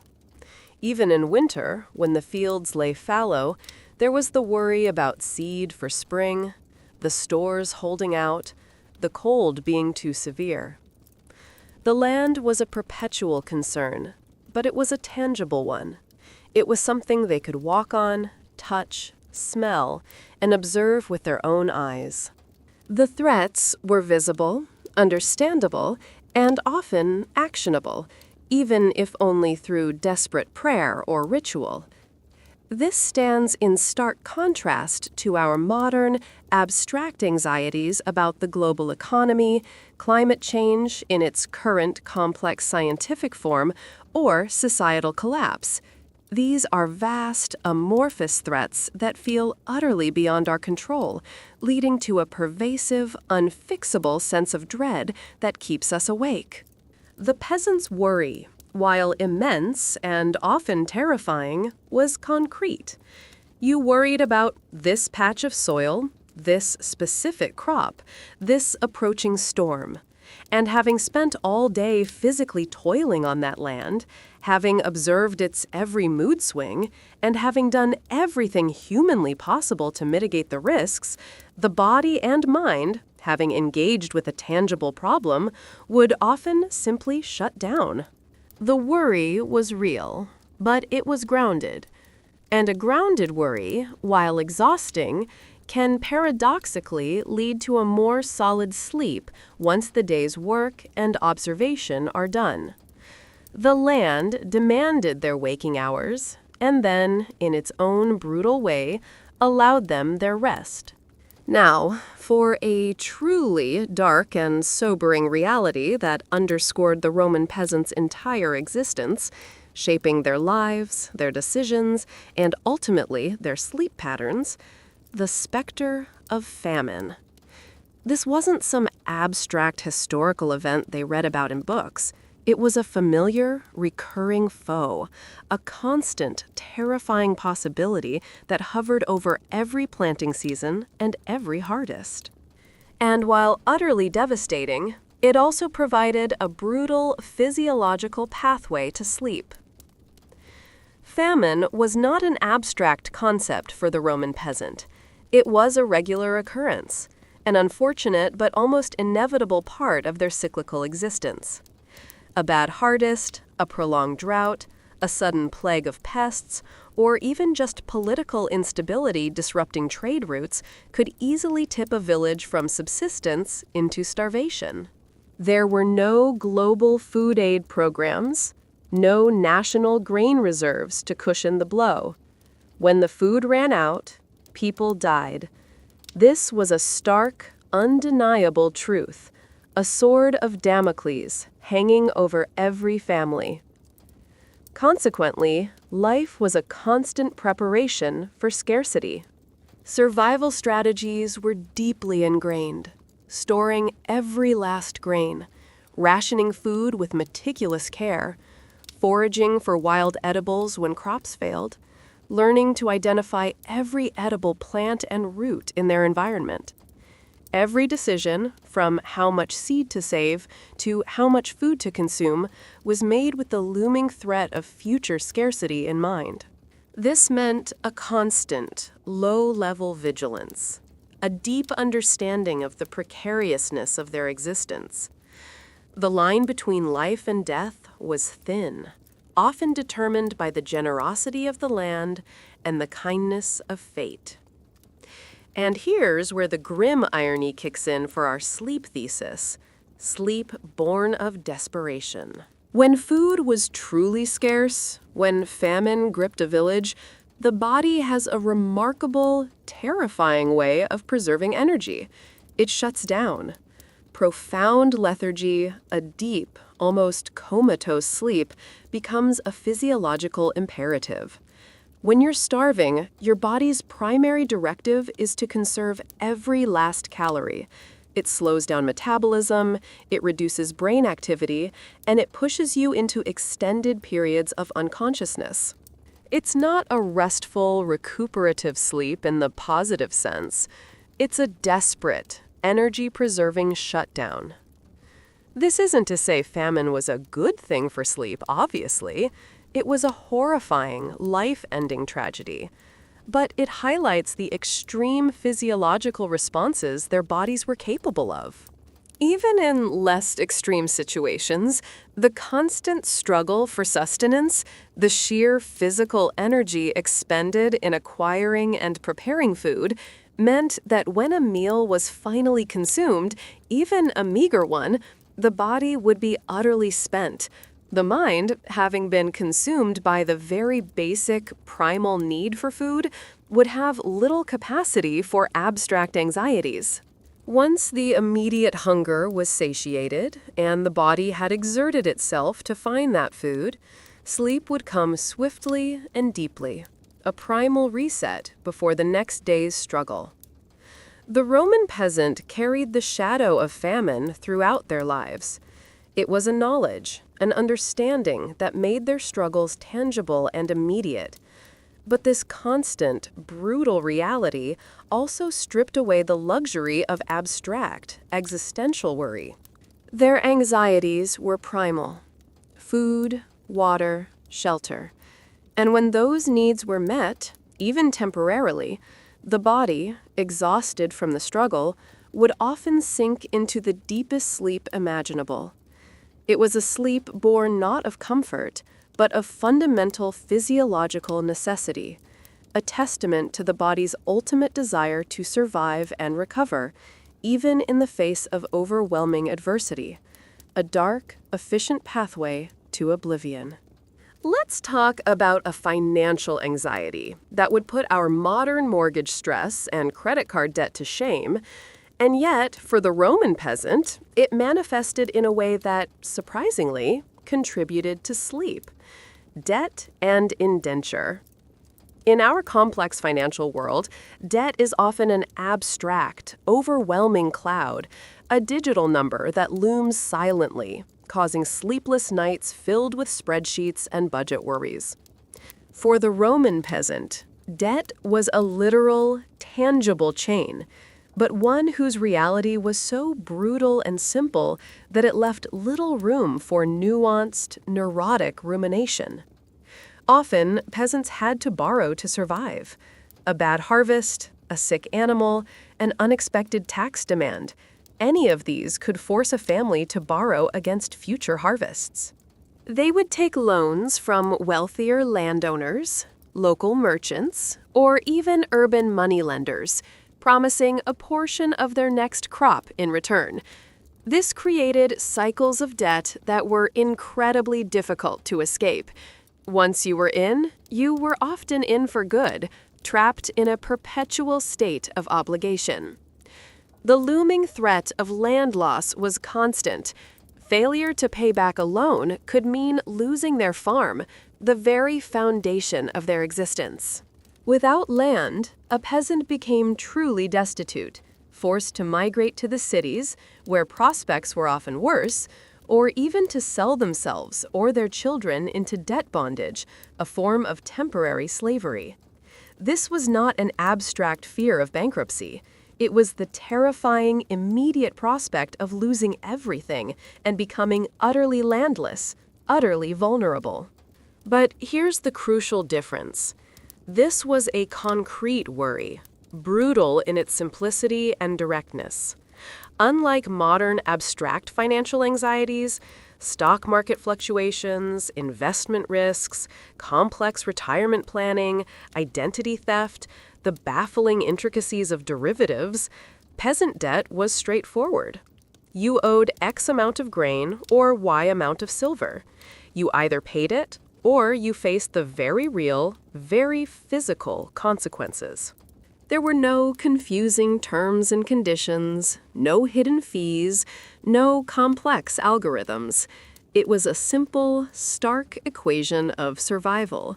And this brutal simplicity, combined with their ingrained fatalism, led to a different kind of mental processing. While the threat was immense, the solution was equally simple, if incredibly difficult. Work harder, pray more, hope for a good harvest. There was no endless strategizing or complicated financial maneuvering. You pushed your body to its absolute limits, tilling the soil, hoping to produce enough to satisfy your creditor and still feed your family. And when the day's exhausting labor was done, and you had done everything physically possible to stave off the wolves at the door, your mind, having grappled with a concrete, tangible problem, could often find a grim release in sleep. The acceptance of their lot, even if it meant being perpetually beholden, was a coping mechanism born of necessity. What choice did they have? To resist was often to invite swift, brutal reprisal. So they accepted, they worked, and they hoped.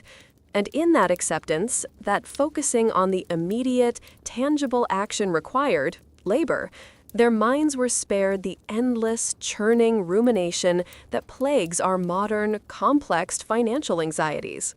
The chains of the land were real, but they were also simple. And when the simple, hard work of the day was done, the body, utterly spent, would demand its due, pulling the peasant into a deep, if sometimes despairing sleep. The weight of their debt was heavy, but it was a weight that could sometimes, paradoxically, press them more deeply into oblivion. In our modern society, we often complain about the legal system, its complexity, its costs, its inefficiencies, but at least, in theory, we have access to it. We have rights, due process, and the expectation of a fair trial. For the Roman peasant, however, the Roman legal system was a phenomenon as remote and inaccessible as the moon, and engaging with it was usually a sign that something had gone terribly, terribly wrong. Justice, for them, was a luxury, something reserved for the wealthy and influential. And this profound detachment from legal complexities, while a testament to their vulnerability, also gifted them with a unique freedom from a very modern source of sleeplessness, litigation anxiety. For the Roman poor, there was effectively no due process. The law, as written and enforced, was heavily biased towards the wealthy, the powerful, and the citizen. A peasant, typically without full citizenship rights, without resources, and without connections, stood little chance against a more influential adversary. Their word counted for less, their testimony was often dismissed, and legal representation was an impossible expense. So, if a dispute arose, it was usually settled locally, by custom, by brute force, or by the arbitration of a local landowner who held all the power. Peasant life was predominantly governed by unwritten local traditions, by ancient customs and village norms. These were often harsh, sometimes unfair, but at least they were understood and predictable within their small communities. Imperial law, with its intricate codes and complex procedures, was a distant, abstract concept that rarely touched their daily lives, unless it was for taxation or conscription. They were largely outside the formal legal framework, existing in a realm where disputes were settled by elders, by tradition, or by the stronger party. Therefore, the best strategy for a Roman peasant when it came to the legal system was, quite simply, avoidance. Stay out of trouble. Don't incur the wrath of a powerful neighbor. Don't get caught up in legal disputes that you could neither afford nor win. This avoidance strategy, while born of powerlessness, had a remarkable side effect: freedom from litigation anxiety. Think of our modern world.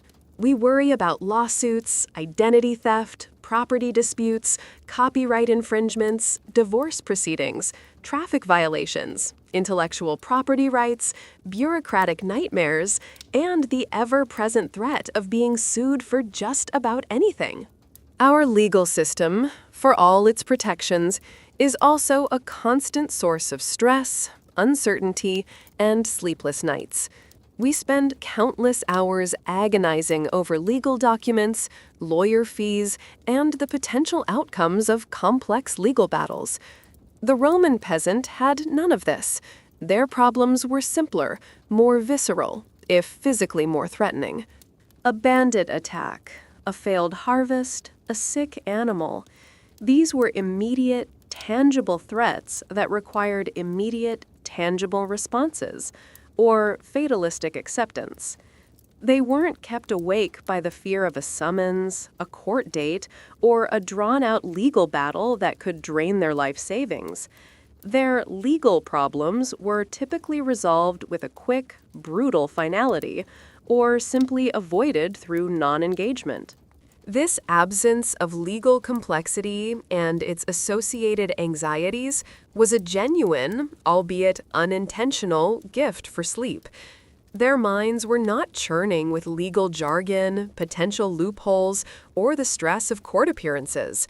They were free from that entire category of modern sleeplessness. When your life is dictated by the sun, the soil, and the immediate threats of survival, the abstract, convoluted worries of the legal system simply don't register. Their sleep, therefore, was undisturbed by the terrifying thought of legal repercussions, leaving them free to drift into a deep, uncluttered oblivion. Justice may have been a luxury, but the absence of legal anxiety was a strange, dark blessing for their peace of mind. Let's conclude our examination of external pressures with the mighty Roman military. The legions, those symbols of Roman power and efficiency, were a double-edged sword for the peasant, a source of both profound fear and, for a rare few, a desperate, dangerous opportunity. And understanding this tension helps us grasp another facet of their mind, and thus their sleep. Conscription was a constant, terrifying threat. During times of imperial expansion, civil strife, or just plain old demand for fresh bodies, recruiters would sweep through the countryside, taking able-bodied men, often young sons, from their farms. This was a brutal disruption, pulling a vital pair of hands from the fields, severing family ties, and sending young men off to distant lands, often to never return. The fear of the military recruiter was a very real, very personal dread, far more immediate than a distant emperor's decree. It meant the potential loss of a child, a brother, a husband, and a crucial labor force. However, for some, military service offered a potential escape from the endless, grinding toil of peasant life. While incredibly dangerous, joining the legions offered a regular wage, meager but consistent, a chance for land grants upon retirement, if you survived that long, which was a big if, and the possibility of Roman citizenship for non-Romans. For a peasant facing chronic poverty, crushing debt, or simply the inescapable monotony of the soil, the army, despite its horrors, could represent a glimmer of hope, a desperate gamble for a better future. It was a choice born of desperation, but a choice nonetheless. The legions also had their demands beyond manpower. The vast Roman military required immense resources, particularly food. These demands often came directly from peasant harvests, requisitioned or simply taken to feed the soldiers. This was another form of indirect taxation, another burden placed upon the already strained shoulders of the rural poor. The needs of the army, though distant, had very tangible impacts on their daily struggle for subsistence. This created a peculiar dynamic of worry for the peasant. It wasn't the abstract, complex, geopolitical anxiety of modern warfare. It was the distant rumble of war, felt through its direct impacts. The potential loss of a son, the loss of a harvest. These were specific, external threats. And while terrifying, they were finite. You worried about the conscription or the requisition. And once those events had passed, or if the rumor of war was simply a rumor, the mind, having grappled with a tangible external problem, could often find a release. Their anxieties about the military were communal. Everyone in the village shared the fear of conscription or resource demands. It was a collective burden, not an isolated neurosis. And once again, this shared, externalized worry, combined with the relentless physical exhaustion of their daily lives, meant that when the day's toil was done and the immediate threats had either materialized or receded, the body and mind, having addressed concrete concerns, could often power down effectively. The Roman military was a powerful, often brutal force, shaping their world with fear and occasional opportunity. But for the peasant, the worries generated, while severe, were fundamentally simple, external, and ultimately distinct enough from their internal landscape to allow for the possibility of a deep, if sometimes troubled, sleep. It was a clear and present danger, but it didn't fester like modern, abstract dread. Now we get to the core of it. The very mechanics of how these gloriously exhausted Roman peasants actually slept. And prepare yourselves, because it's likely to shatter your modern notions of what a good night's sleep even means. Forget the sacred, unbroken 8 hours you're constantly chasing. Historical evidence, pieced together from various ancient texts, cultural practices, and anthropological research, strongly suggests that many ancient cultures, including the Roman peasantry, routinely experienced a biphasic sleep pattern. That's 2 distinct sleep phases, my friends, separated by a period of wakefulness. Imagine it. The first sleep, or first watch, as it was sometimes called, began shortly after dusk. After a day of back-breaking labor and a meager evening meal, the peasant's body, utterly spent, would simply collapse into a deep, heavy slumber for a few hours. This was the initial shutdown, the immediate physiological response to extreme exhaustion. It wasn't an option. It was an inevitability. They would sleep soundly, profoundly, like a stone dropped into a deep well. Then, around midnight, or perhaps an hour or 2 later, they would wake up, naturally, without an alarm. This midnight wake-up wasn't a problem. It was part of the rhythm. This period of wakefulness, lasting anywhere from an hour to 3 hours, was a time for contemplation, for quiet tasks, for prayer, or even for socializing. In their dark, quiet hovels, peasants might tend to the fire, check on animals, share quiet conversations with family members, or perhaps even engage in some solitary thought or prayer. Some might use the time for sex, a common enough activity in the quiet hours. It was a liminal space, a pause in the darkness before the second phase of sleep. And here's the crucial part. There was absolutely no pressure to sleep through the night. The modern anxiety of getting 8 uninterrupted hours was utterly unheard of. They didn't lie awake fretting about their sleep quality, obsessing over whether they were getting enough deep sleep or REM cycles. When they woke up, they woke up. It was simply part of the natural order of things. This lack of pressure itself is a powerful sleep aid. How many of us lie awake, not because we can't sleep, but because we're panicking about not sleeping, thus ensuring we definitely won't sleep? The Roman peasant was spared this uniquely modern torture. They simply embraced the natural rhythm of their bodies and their environment.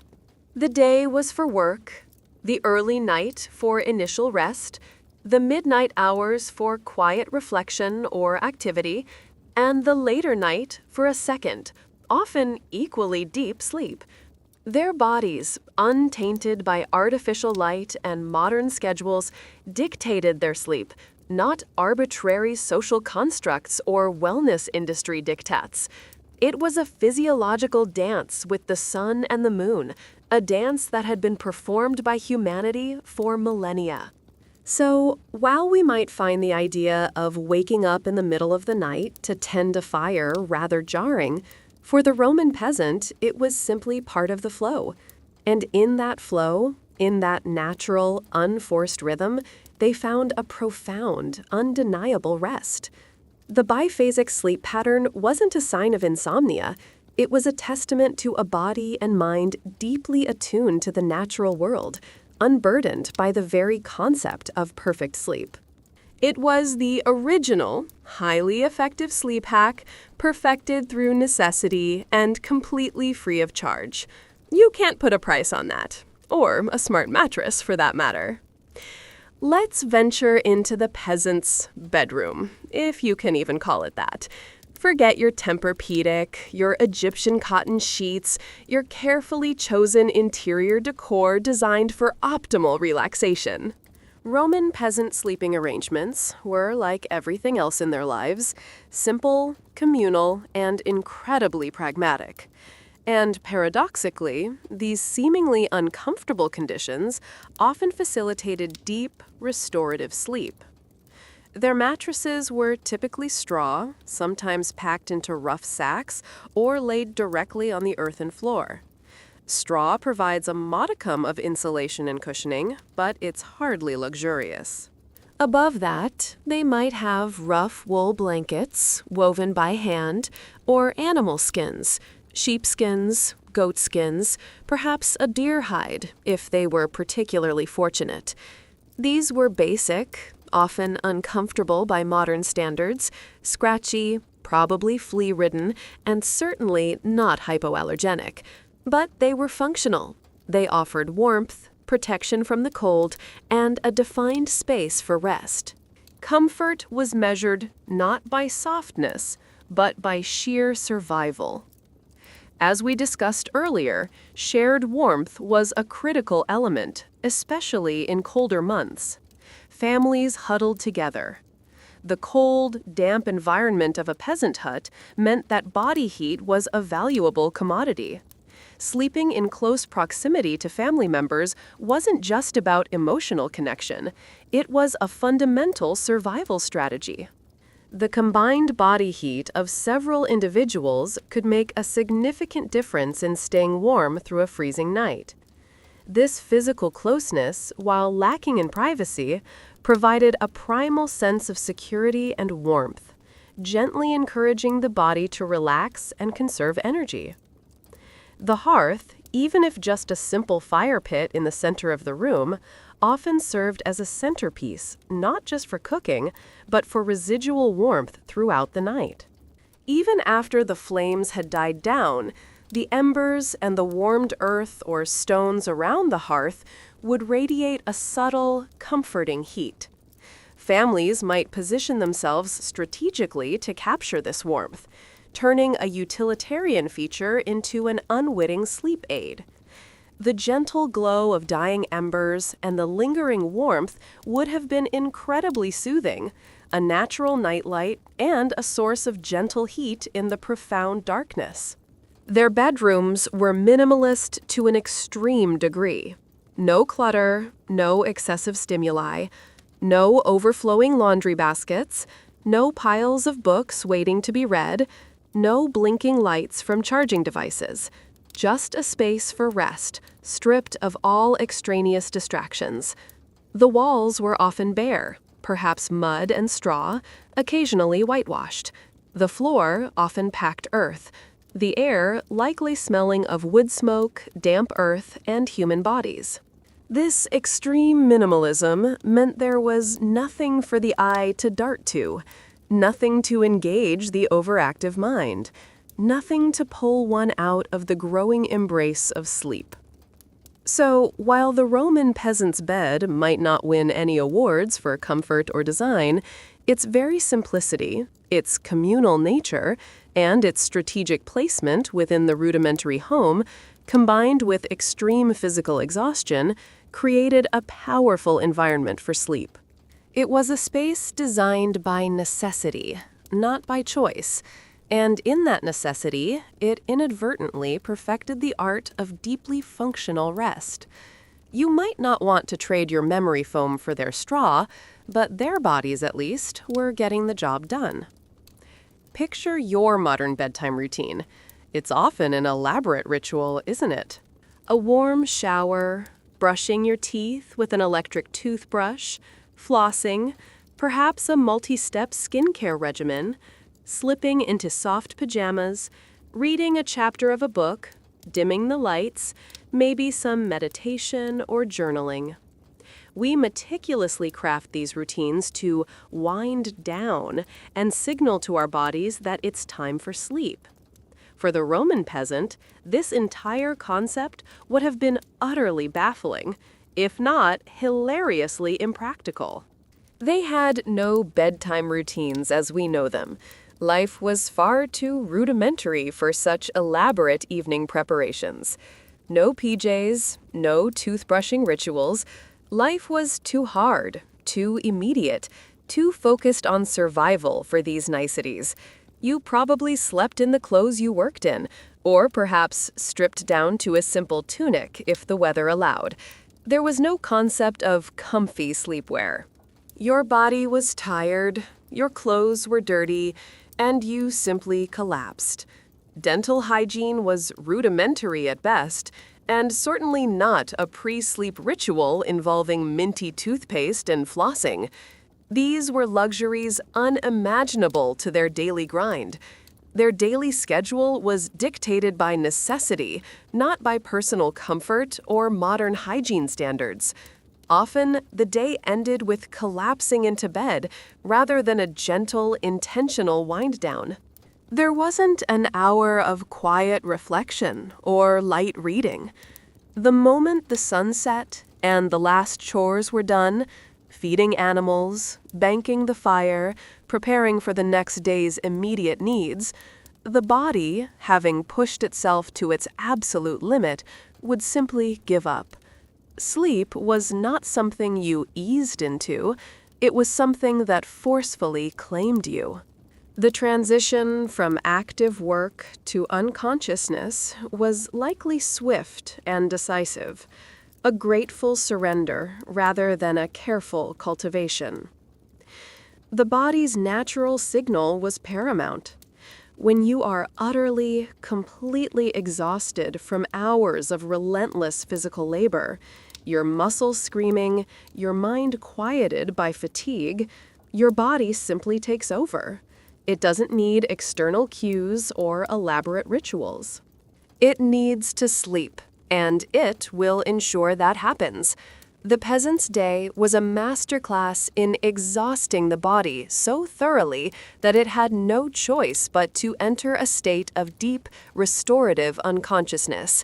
The lack of a wind-down was irrelevant because the entire day was a build-up to an inevitable, forceful crash. This meant uncomplicated sleep. No apps to track sleep cycles, no fancy sleep trackers to analyze their sleep score, no special teas promising restful nights, no expensive supplements or gadgets, just pure, unadulterated unconsciousness. Their sleep wasn't complicated by self-analysis, by the pursuit of perfection, or by the anxieties of whether they were doing it right. It was a primal, unthinking, physiological imperative. It was the simple act of falling into oblivion, unburdened by the very concept of a routine that could fail. They simply worked, ate, and slept. And in that raw, stripped-down simplicity, they found a depth of rest that many of us, with our meticulously crafted bedtime routines, can only dream of achieving. Sometimes, less truly is more, especially when it comes to the path to slumber. So, with all this talk of deep, unburdened sleep, one might wonder, what did a Roman peasant actually dream of? Our modern dreams are often a chaotic jumble of our waking anxieties, work stress, social media interactions, unresolved conflicts, abstract fears about the future. But for a mind so utterly focused on immediate survival and devoid of much external stimulation, their dreamscapes would have been, in a darkly fascinating way, profoundly simpler. Their dreams would have undoubtedly revolved around basic needs. Food, glorious food, would have been a recurring theme. The peasant's life was a constant struggle against hunger, so dreams of a bountiful harvest, of a feast, of an overflowing granary would have been incredibly potent and deeply desired. Dreams of safety and security, of their hut being protected from bandits, of their family being healthy and intact would also been common. And, of course, the ever-present worry about a good harvest. The single most important factor for their survival would likely have manifested in visions of lush fields, or, conversely, terrifying images of withered crops. Their dreams were a direct reflection of their immediate, fundamental concerns. Religious visions would also have been a significant component. In ancient cultures, dreams often held profound spiritual meaning. They were believed to be messages from the gods, omens, or glimpses into the future. A peasant might dream of a specific deity, receiving a blessing or a warning, or perhaps a premonition related to their crops or family. These dreams would have been taken very seriously, interpreted by elders or local seers, and sometimes even influenced waking actions. The spiritual dimension of their lives, deeply interwoven with the natural world, would have found a powerful expression in their nocturnal subconscious. Crucially, and perhaps mercifully, they were far less likely to be plagued by abstract anxieties or career-related nightmares during REM sleep.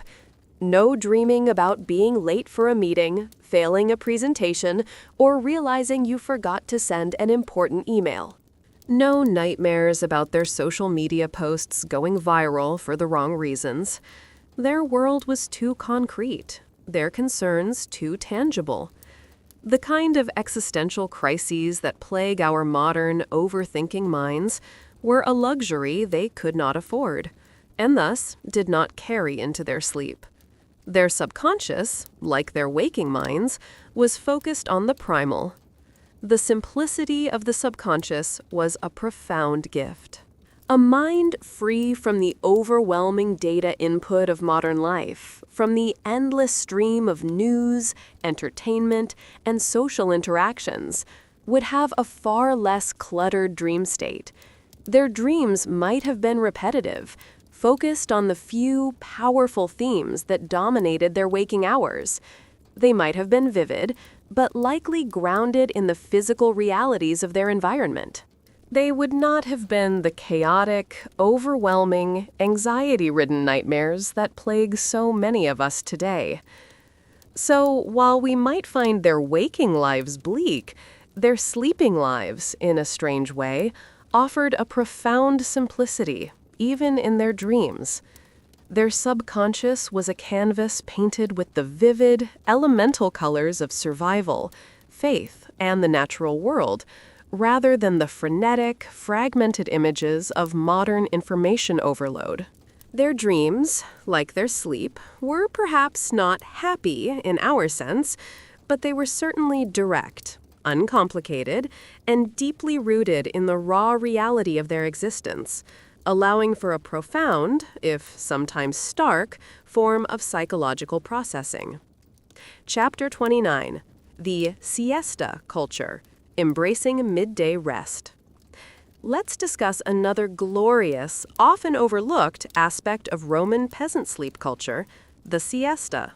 In our modern, relentlessly productive society, taking a nap in the middle of the workday is often seen as a sign of laziness, a luxury, or an indicator of insufficient nighttime sleep.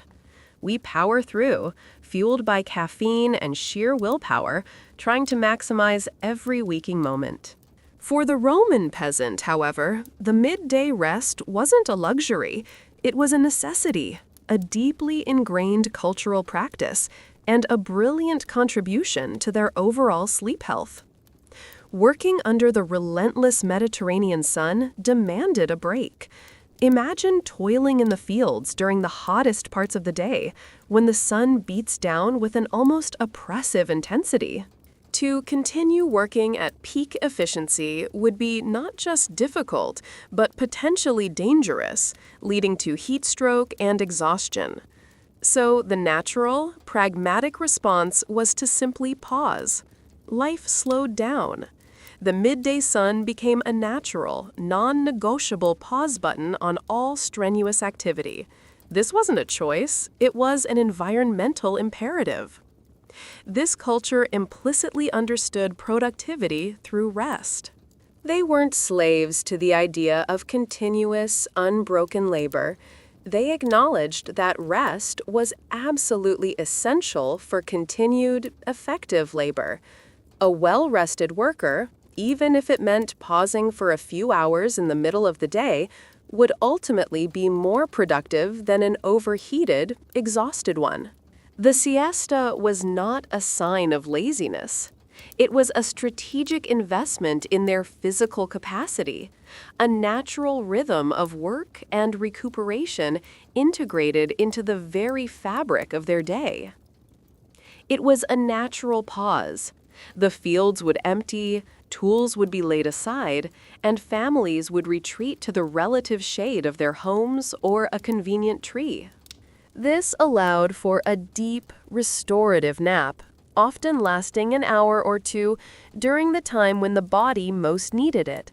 This fragmented sleep pattern, incorporating a substantial nap, could significantly boost overall cognitive function, physical energy, and emotional well-being for the second half of the day. It broke the relentless cycle of exhaustion, offering a vital physical and mental reset. Crucially, there was no guilt about resting. Rest was integrated into the rhythm of the day, not something to be squeezed in, justified, or felt guilty about. It wasn't a personal indulgence. It was a communal, accepted, and necessary practice. No one was judging them for taking a siesta. Everyone was doing it. This absence of social pressure or personal guilt surrounding rest is a profound difference from our modern attitudes, where we often feel compelled to justify every moment of downtime. So, while their nights might have involved biphasic sleep, their days were often punctuated by a deep, powerful, and utterly necessary siesta. This embracing of midday rest, born of environmental necessity and practical wisdom, contributed significantly to their ability to manage grueling physical labor and maintain a robust, if hard-earned, sleep pattern. It's a testament to a culture that implicitly understood the body's needs, and perhaps a lesson for our perpetually on society. Sometimes, the most productive thing you can do is simply lie down in the middle of the day and let the world and your anxieties drift away. The Roman peasant perfected the art of the power nap long before anyone invented the term. We've talked about the quietude of the Roman peasant's rural environment, but let's be realistic about what actual sleep sounds like in a communal setting.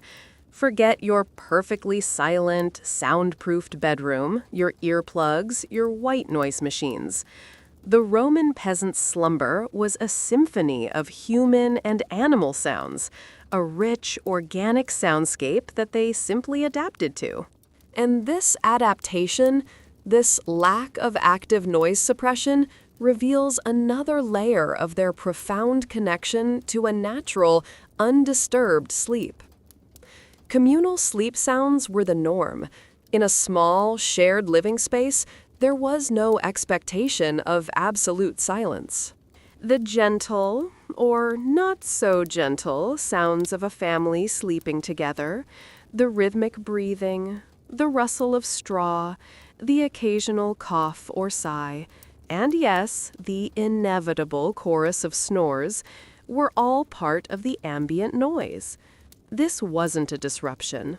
It was simply the background music of their lives. Their brains, untraumatized by the modern demand for absolute silence, were likely highly adapted to these sounds, filtering them out as part of the natural environment. Infant cries and animal noises were also part of this natural ambient soundscape.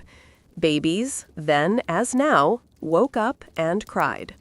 And in a dwelling where livestock might be kept inside for warmth or just outside the door, the sounds of lowing cattle, bleating sheep, or clucking chickens would have been a constant, familiar presence. These were not external intrusions. They were integrated elements of their world.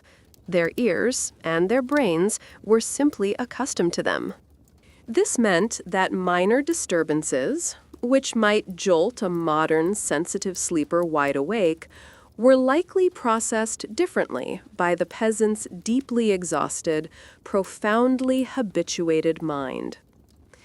This speaks to a deep physiological adaptation to their environment. Their bodies and brains were not insulated from the world, they were deeply integrated into it. They didn't fight against the sounds of life. They embraced them as part of the natural rhythm. This adaptation meant that their sleep wasn't fragile, easily disturbed by every little noise. It was robust, deep, and capable of enduring the realities of their communal, animal-filled existence. They weren't seeking perfect, sterilized silence. They were seeking rest within the vibrant, noisy tapestry of life. And critically, there was a complete lack of active noise suppression. No earplugs, no noise-canceling headphones, no white noise machines programmed to mimic a babbling brook. Just acceptance. They didn't try to block out the world. They slept within it. This absence of artificial intervention meant their natural sleep mechanisms were allowed to flourish, unhindered by our modern obsession with creating a perfectly controlled, silent sleep environment. Their deep exhaustion, combined with this remarkable adaptation, meant that even in a bustling, communal, sometimes noisy environment, they found their oblivion. The sound of sleep, for the Roman peasant, was not silence, but the comforting, rhythmic hum of life itself, eventually fading into the deep quiet of unconsciousness. We've painted a rather bleak, yet surprisingly sleep-conducive, picture of the Roman peasant's life. But what about their city cousins? The urban plebs, the working-class citizens who flocked to Rome and other major cities, seeking opportunity, excitement, and perhaps a better life than the relentless toil of the countryside, did they also share in this glorious, unburdened sleep? A resounding, emphatic, and frankly rather sympathetic no. The rural peasant, despite all their hardships, likely won the sleep lottery by a landslide. Let's begin with the city's cacophony. Roman cities were loud, incredibly loud. Crowded streets meant constant noise from carts rumbling over cobblestones at all hours, often restricted to night, which was just great for sleep. Vendors shouting their wares, artisans hammering and sawing, animals braying, and the constant low roar of tens, if not hundreds, of people living, working, and often fighting in close quarters. Add to that the smells, sewage, unwashed bodies, cooking fires, animal waste, and the general oppressive sense of overcrowding. It was a sensory assault that never truly let up. Then there was insula life, the multi-story apartment blocks that housed the vast majority of the urban poor. These were often cheaply constructed, cramped, and notoriously prone to fire and collapse. Imagine living in a small, stuffy room, several stories up, with paper-thin walls, your neighbors' arguments, cooking smells, and general domestic chaos bleeding through at all hours. Noise from the street would filter up, And the threat of your building spontaneously combusting or simply crumbling around you was a very real, very present anxiety. Sleep, under these conditions, would have been a constant battle against the external environment and an internal sense of precariousness. Cities also offered more distractions, and consequently, more vice. While the peasant's evening entertainment was watching a moth, the urban dweller had taverns, gambling dens, brothels, public baths, which were communal, but still a form of entertainment, and all the various temptations and perils that come with a dense urban population. More opportunities for pleasure, certainly, but also more opportunities for stress, trouble, debt, and late-night shenanigans that would actively interfere with sleep. The peasant simply didn't have these options, forcing them into a more natural, sleep-promoting rhythm. So, the verdict is in, and it's a darkly humorous one. The rural peasant, despite their utterly brutal, often miserable existence, likely slept far better than their urban counterparts. The sheer quiet of the countryside, the absence of urban noise and light pollution, the constant physical exhaustion from agrarian labor, and the brutal simplicity of their lives. These were all powerful sleep-promoting factors that the urban pleb simply couldn't access. The city offered excitement, opportunity, and communal life, but it extracted a heavy toll in terms of peace and quiet. For the urban pleb, sleeplessness was likely a common companion, a constant symptom of their chaotic, overstimulated lives. The peasant slept deeply, profoundly, because their world, for all its dangers, was a quieter, more physically demanding place. If the rural peasant slept best, and the urban pleb suffered from city-induced sleeplessness, what about the Roman elite? Those glittering, powerful, unbelievably wealthy individuals who truly ran the show? Surely, with their lavish villas, their comfortable beds, often stuffed with feathers or wool, their abundant food, and their general freedom from physical labor, they must have enjoyed the most blissful, undisturbed slumber, right? Ah, my dear friends, that is where the profound, exquisite irony of history comes into play. The Roman elite, those masters of the known world, likely suffered from the most acute, most pervasive, and most psychologically debilitating forms of insomnia. They paid for their power with their peace of mind.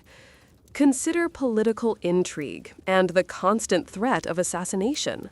For a Roman senator, emperor, or even a wealthy merchant with political aspirations, every dinner party could be a poisoning attempt, every meeting a betrayal, every walk through the forum a potential ambush. The political landscape was a viper's nest of ambition, jealousy, and brutal power struggles. You never knew who your enemies were or when they would strike. How do you sleep soundly when you literally fear for your life every single day, and the most trusted members of your household might be plotting against you? The constant vigilance, the paranoia, the never-ending calculations of loyalty and betrayal, these are the potent ingredients for chronic sleeplessness. Then there was financial ruin. While they were wealthy, the Roman elite gambled fortunes. They borrowed heavily to finance political campaigns, lavish public works to curry favor, and extravagant lifestyles. They invested in risky ventures across the empire. A bad harvest in Egypt, a shipwreck in the Mediterranean, a sudden political shift, or even just a poor investment could lead to immense debt and public humiliation. The constant pressure to maintain and expand their wealth, to finance their lavish lifestyles, and to avoid ruinous losses would have been an immense source of anxiety, far more complex and abstract than the peasant's simple debt. Social expectations were another crushing burden. Maintaining appearances, hosting elaborate banquets, engaging in complex patronage networks, managing vast households with hundreds of slaves, participating in public rituals, all these were essential to their social standing. The relentless pressure to perform, to impress, to maintain status, and to navigate the intricate web of Roman society would have been exhausting. There was no opting out. Your social life was your political life, and failure in one could lead to ruin in the other. This brings us to the profound irony, the burden of power. The rulers, the decision-makers, the architects of empire, those who seemingly had everything, likely slept far, far worse than the ruled. The peasant worried about the wolf at the door. The elite worried about the metaphorical wolf in their own bedchamber, disguised as a trusted servant or a scheming rival. The peasant's worries were concrete, external, and physically exhausting. The elite's worries were abstract, internal, and psychologically debilitating. They were the architects of a complex world, and that complexity came at the price of their peace of mind. So, while the Roman elite might have enjoyed beds of down and silk, their minds were likely churning with plots, ambitions, fears, and the heavy weight of empire. Their sleep, when it came, was probably fitful, disturbed, and certainly not the deep, dreamless oblivion enjoyed by the peasant, whose only concern was whether the rain would come. The peasant's life was short and brutal, but their sleep was a profound escape. The elite's life was long and luxurious, but their sleep was often a continuation of their waking anxieties. A truly dark comedy, indeed, that the masters of the world were perhaps the most sleep-deprived. We've traversed the landscape of Roman peasant sleep, a fascinating and rather bleak journey into the past. Now, let's bring it back to the present. As we compare their brutally effective sleep mechanisms with our modern struggles, a stark question emerges. What have we, in our relentless pursuit of progress, actually traded for our pervasive sleeplessness? The answer, I fear, is a bitter pill to swallow. Technology, that shining beacon of human ingenuity, is a double-edged sword.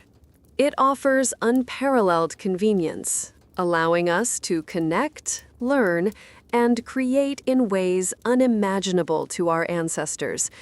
But it also delivers constant, relentless stimulation. Our phones, tablets, computers, smart TVs, they are designed to capture and hold our attention, to feed us an endless stream of information, entertainment, and social interaction.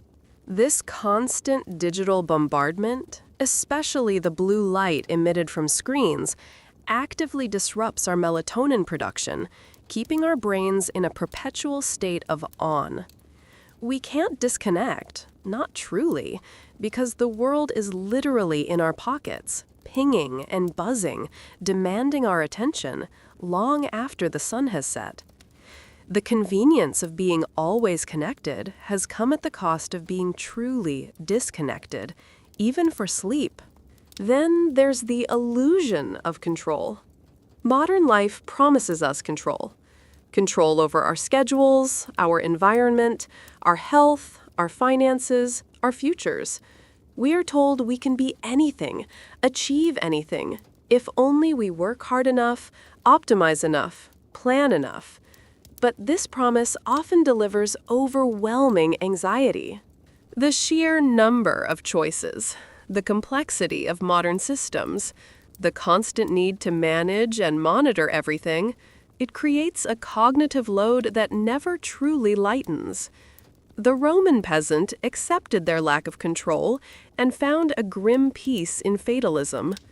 We, however, are constantly fighting against the uncontrollable, agonizing over every perceived failure to exert our will over a chaotic world. This internal struggle is a prime recipe for restless nights. We've also lost our profound connection to nature. Our bodies are no longer synchronized with the natural world. We live in artificially lit environments, regulating temperature with thermostats, eating food that is disconnected from its seasonal origins, and rarely experiencing true darkness or silence. Our circadian rhythms, once perfectly tuned to the sun's cycle, are now a chaotic mess, confused by artificial light, shift work, and the demands of a 24/7 economy. We've insulated ourselves from nature's rhythms, and in doing so, we've lost a fundamental anchor for our sleep. And finally, the price of abundance. We have too many choices. What to eat, what to watch, what to buy, what to aspire to. We have too much information, far more than our brains were ever designed to process. We have too little peace, too few moments of true stillness, too little time for our minds to simply be. This abundance, while seeming like a blessing, is often a curse for our sleep. The sheer weight of options, the constant fear of making the wrong choice, the mental clutter of endless possibilities, it prevents our brains from ever truly shutting down. So, while we would never trade our modern comforts and advances for the brutal reality of peasant life, we must acknowledge the profound cost. We have traded the simple, brutal, and profoundly effective sleep of ignorance and exhaustion for the restless, anxious, and elusive sleep of comfort and overstimulation. Our progress, it seems, has come with a heavy, sleepless tax. The Roman peasant, in their glorious deprivation, might just be laughing at our melatonin-addled, screen-burned eyes from the depths of their perfectly oblivious slumber. Having explored the darkly comedic depths of Roman peasant sleep, we might pause and consider, was there, perhaps, some unwitting wisdom embedded in their brutal existence? Could their involuntary sleep hacks offer a radical, albeit uncomfortable, prescription for our modern sleep woes? The answer is a resounding, if sarcastic, yes. Perhaps the path to better sleep doesn't lie in more gadgets, more apps, or more elaborate routines, but in a return to less everything. First, the simplicity mindset. Our lives are overflowing with possessions, commitments, and digital clutter. The peasant, by necessity, lived a profoundly minimalist life. Stripping away excess, focusing only on core survival needs, inadvertently freed their minds from the anxieties of accumulation, maintenance, and choice. Imagine the mental liberation of having nothing much to worry about losing, nothing much to acquire, and few choices to make. While extreme, the lesson is clear. Removing superfluous distractions, both physical and mental, can significantly quiet the mind. Second, embracing exhaustion. We often demonize exhaustion, viewing it as a sign of burnout or overwork. For the peasant, exhaustion wasn't a choice. It was a daily consequence of survival. They worked hard enough, physically, to earn genuine, undeniable rest. Their bodies were so profoundly spent that sleep wasn't just desired, it was demanded. Perhaps our sedentary lifestyles, our lack of true physical exertion, contribute to our inability to sleep. Maybe we need to earn our sleep, not just expect it. Not by tilling fields for 14 hours, but by integrating robust physical activity into our days that genuinely tires the body rather than just stimulating the mind. Third, the value of darkness. The peasant lived by the sun, and when it set, they embraced absolute, unyielding darkness. Their bodies produced melatonin naturally and powerfully. We, however, extend our day with artificial light, disrupting our natural rhythms. Reclaiming night as a time for absolute, unlit rest, minimizing blue light exposure, and allowing our bodies to truly register the coming of darkness could be a revolutionary act for our sleep. It means putting down the phone, turning off the screens, and letting the primordial night do its work. This is, of course, a radical prescription. We are not advocating for a return to pre-industrial poverty, flea-ridden straw mattresses, or a 30-year life expectancy. But the core principles, physical exhaustion, minimal mental stimulation, and a deep alignment with natural rhythms are undeniably powerful. The peasant, in their ignorance and hardship, stumbled upon the most effective sleep strategies known to humanity. They slept deeply, not because they had it easy, but precisely because they had it so hard.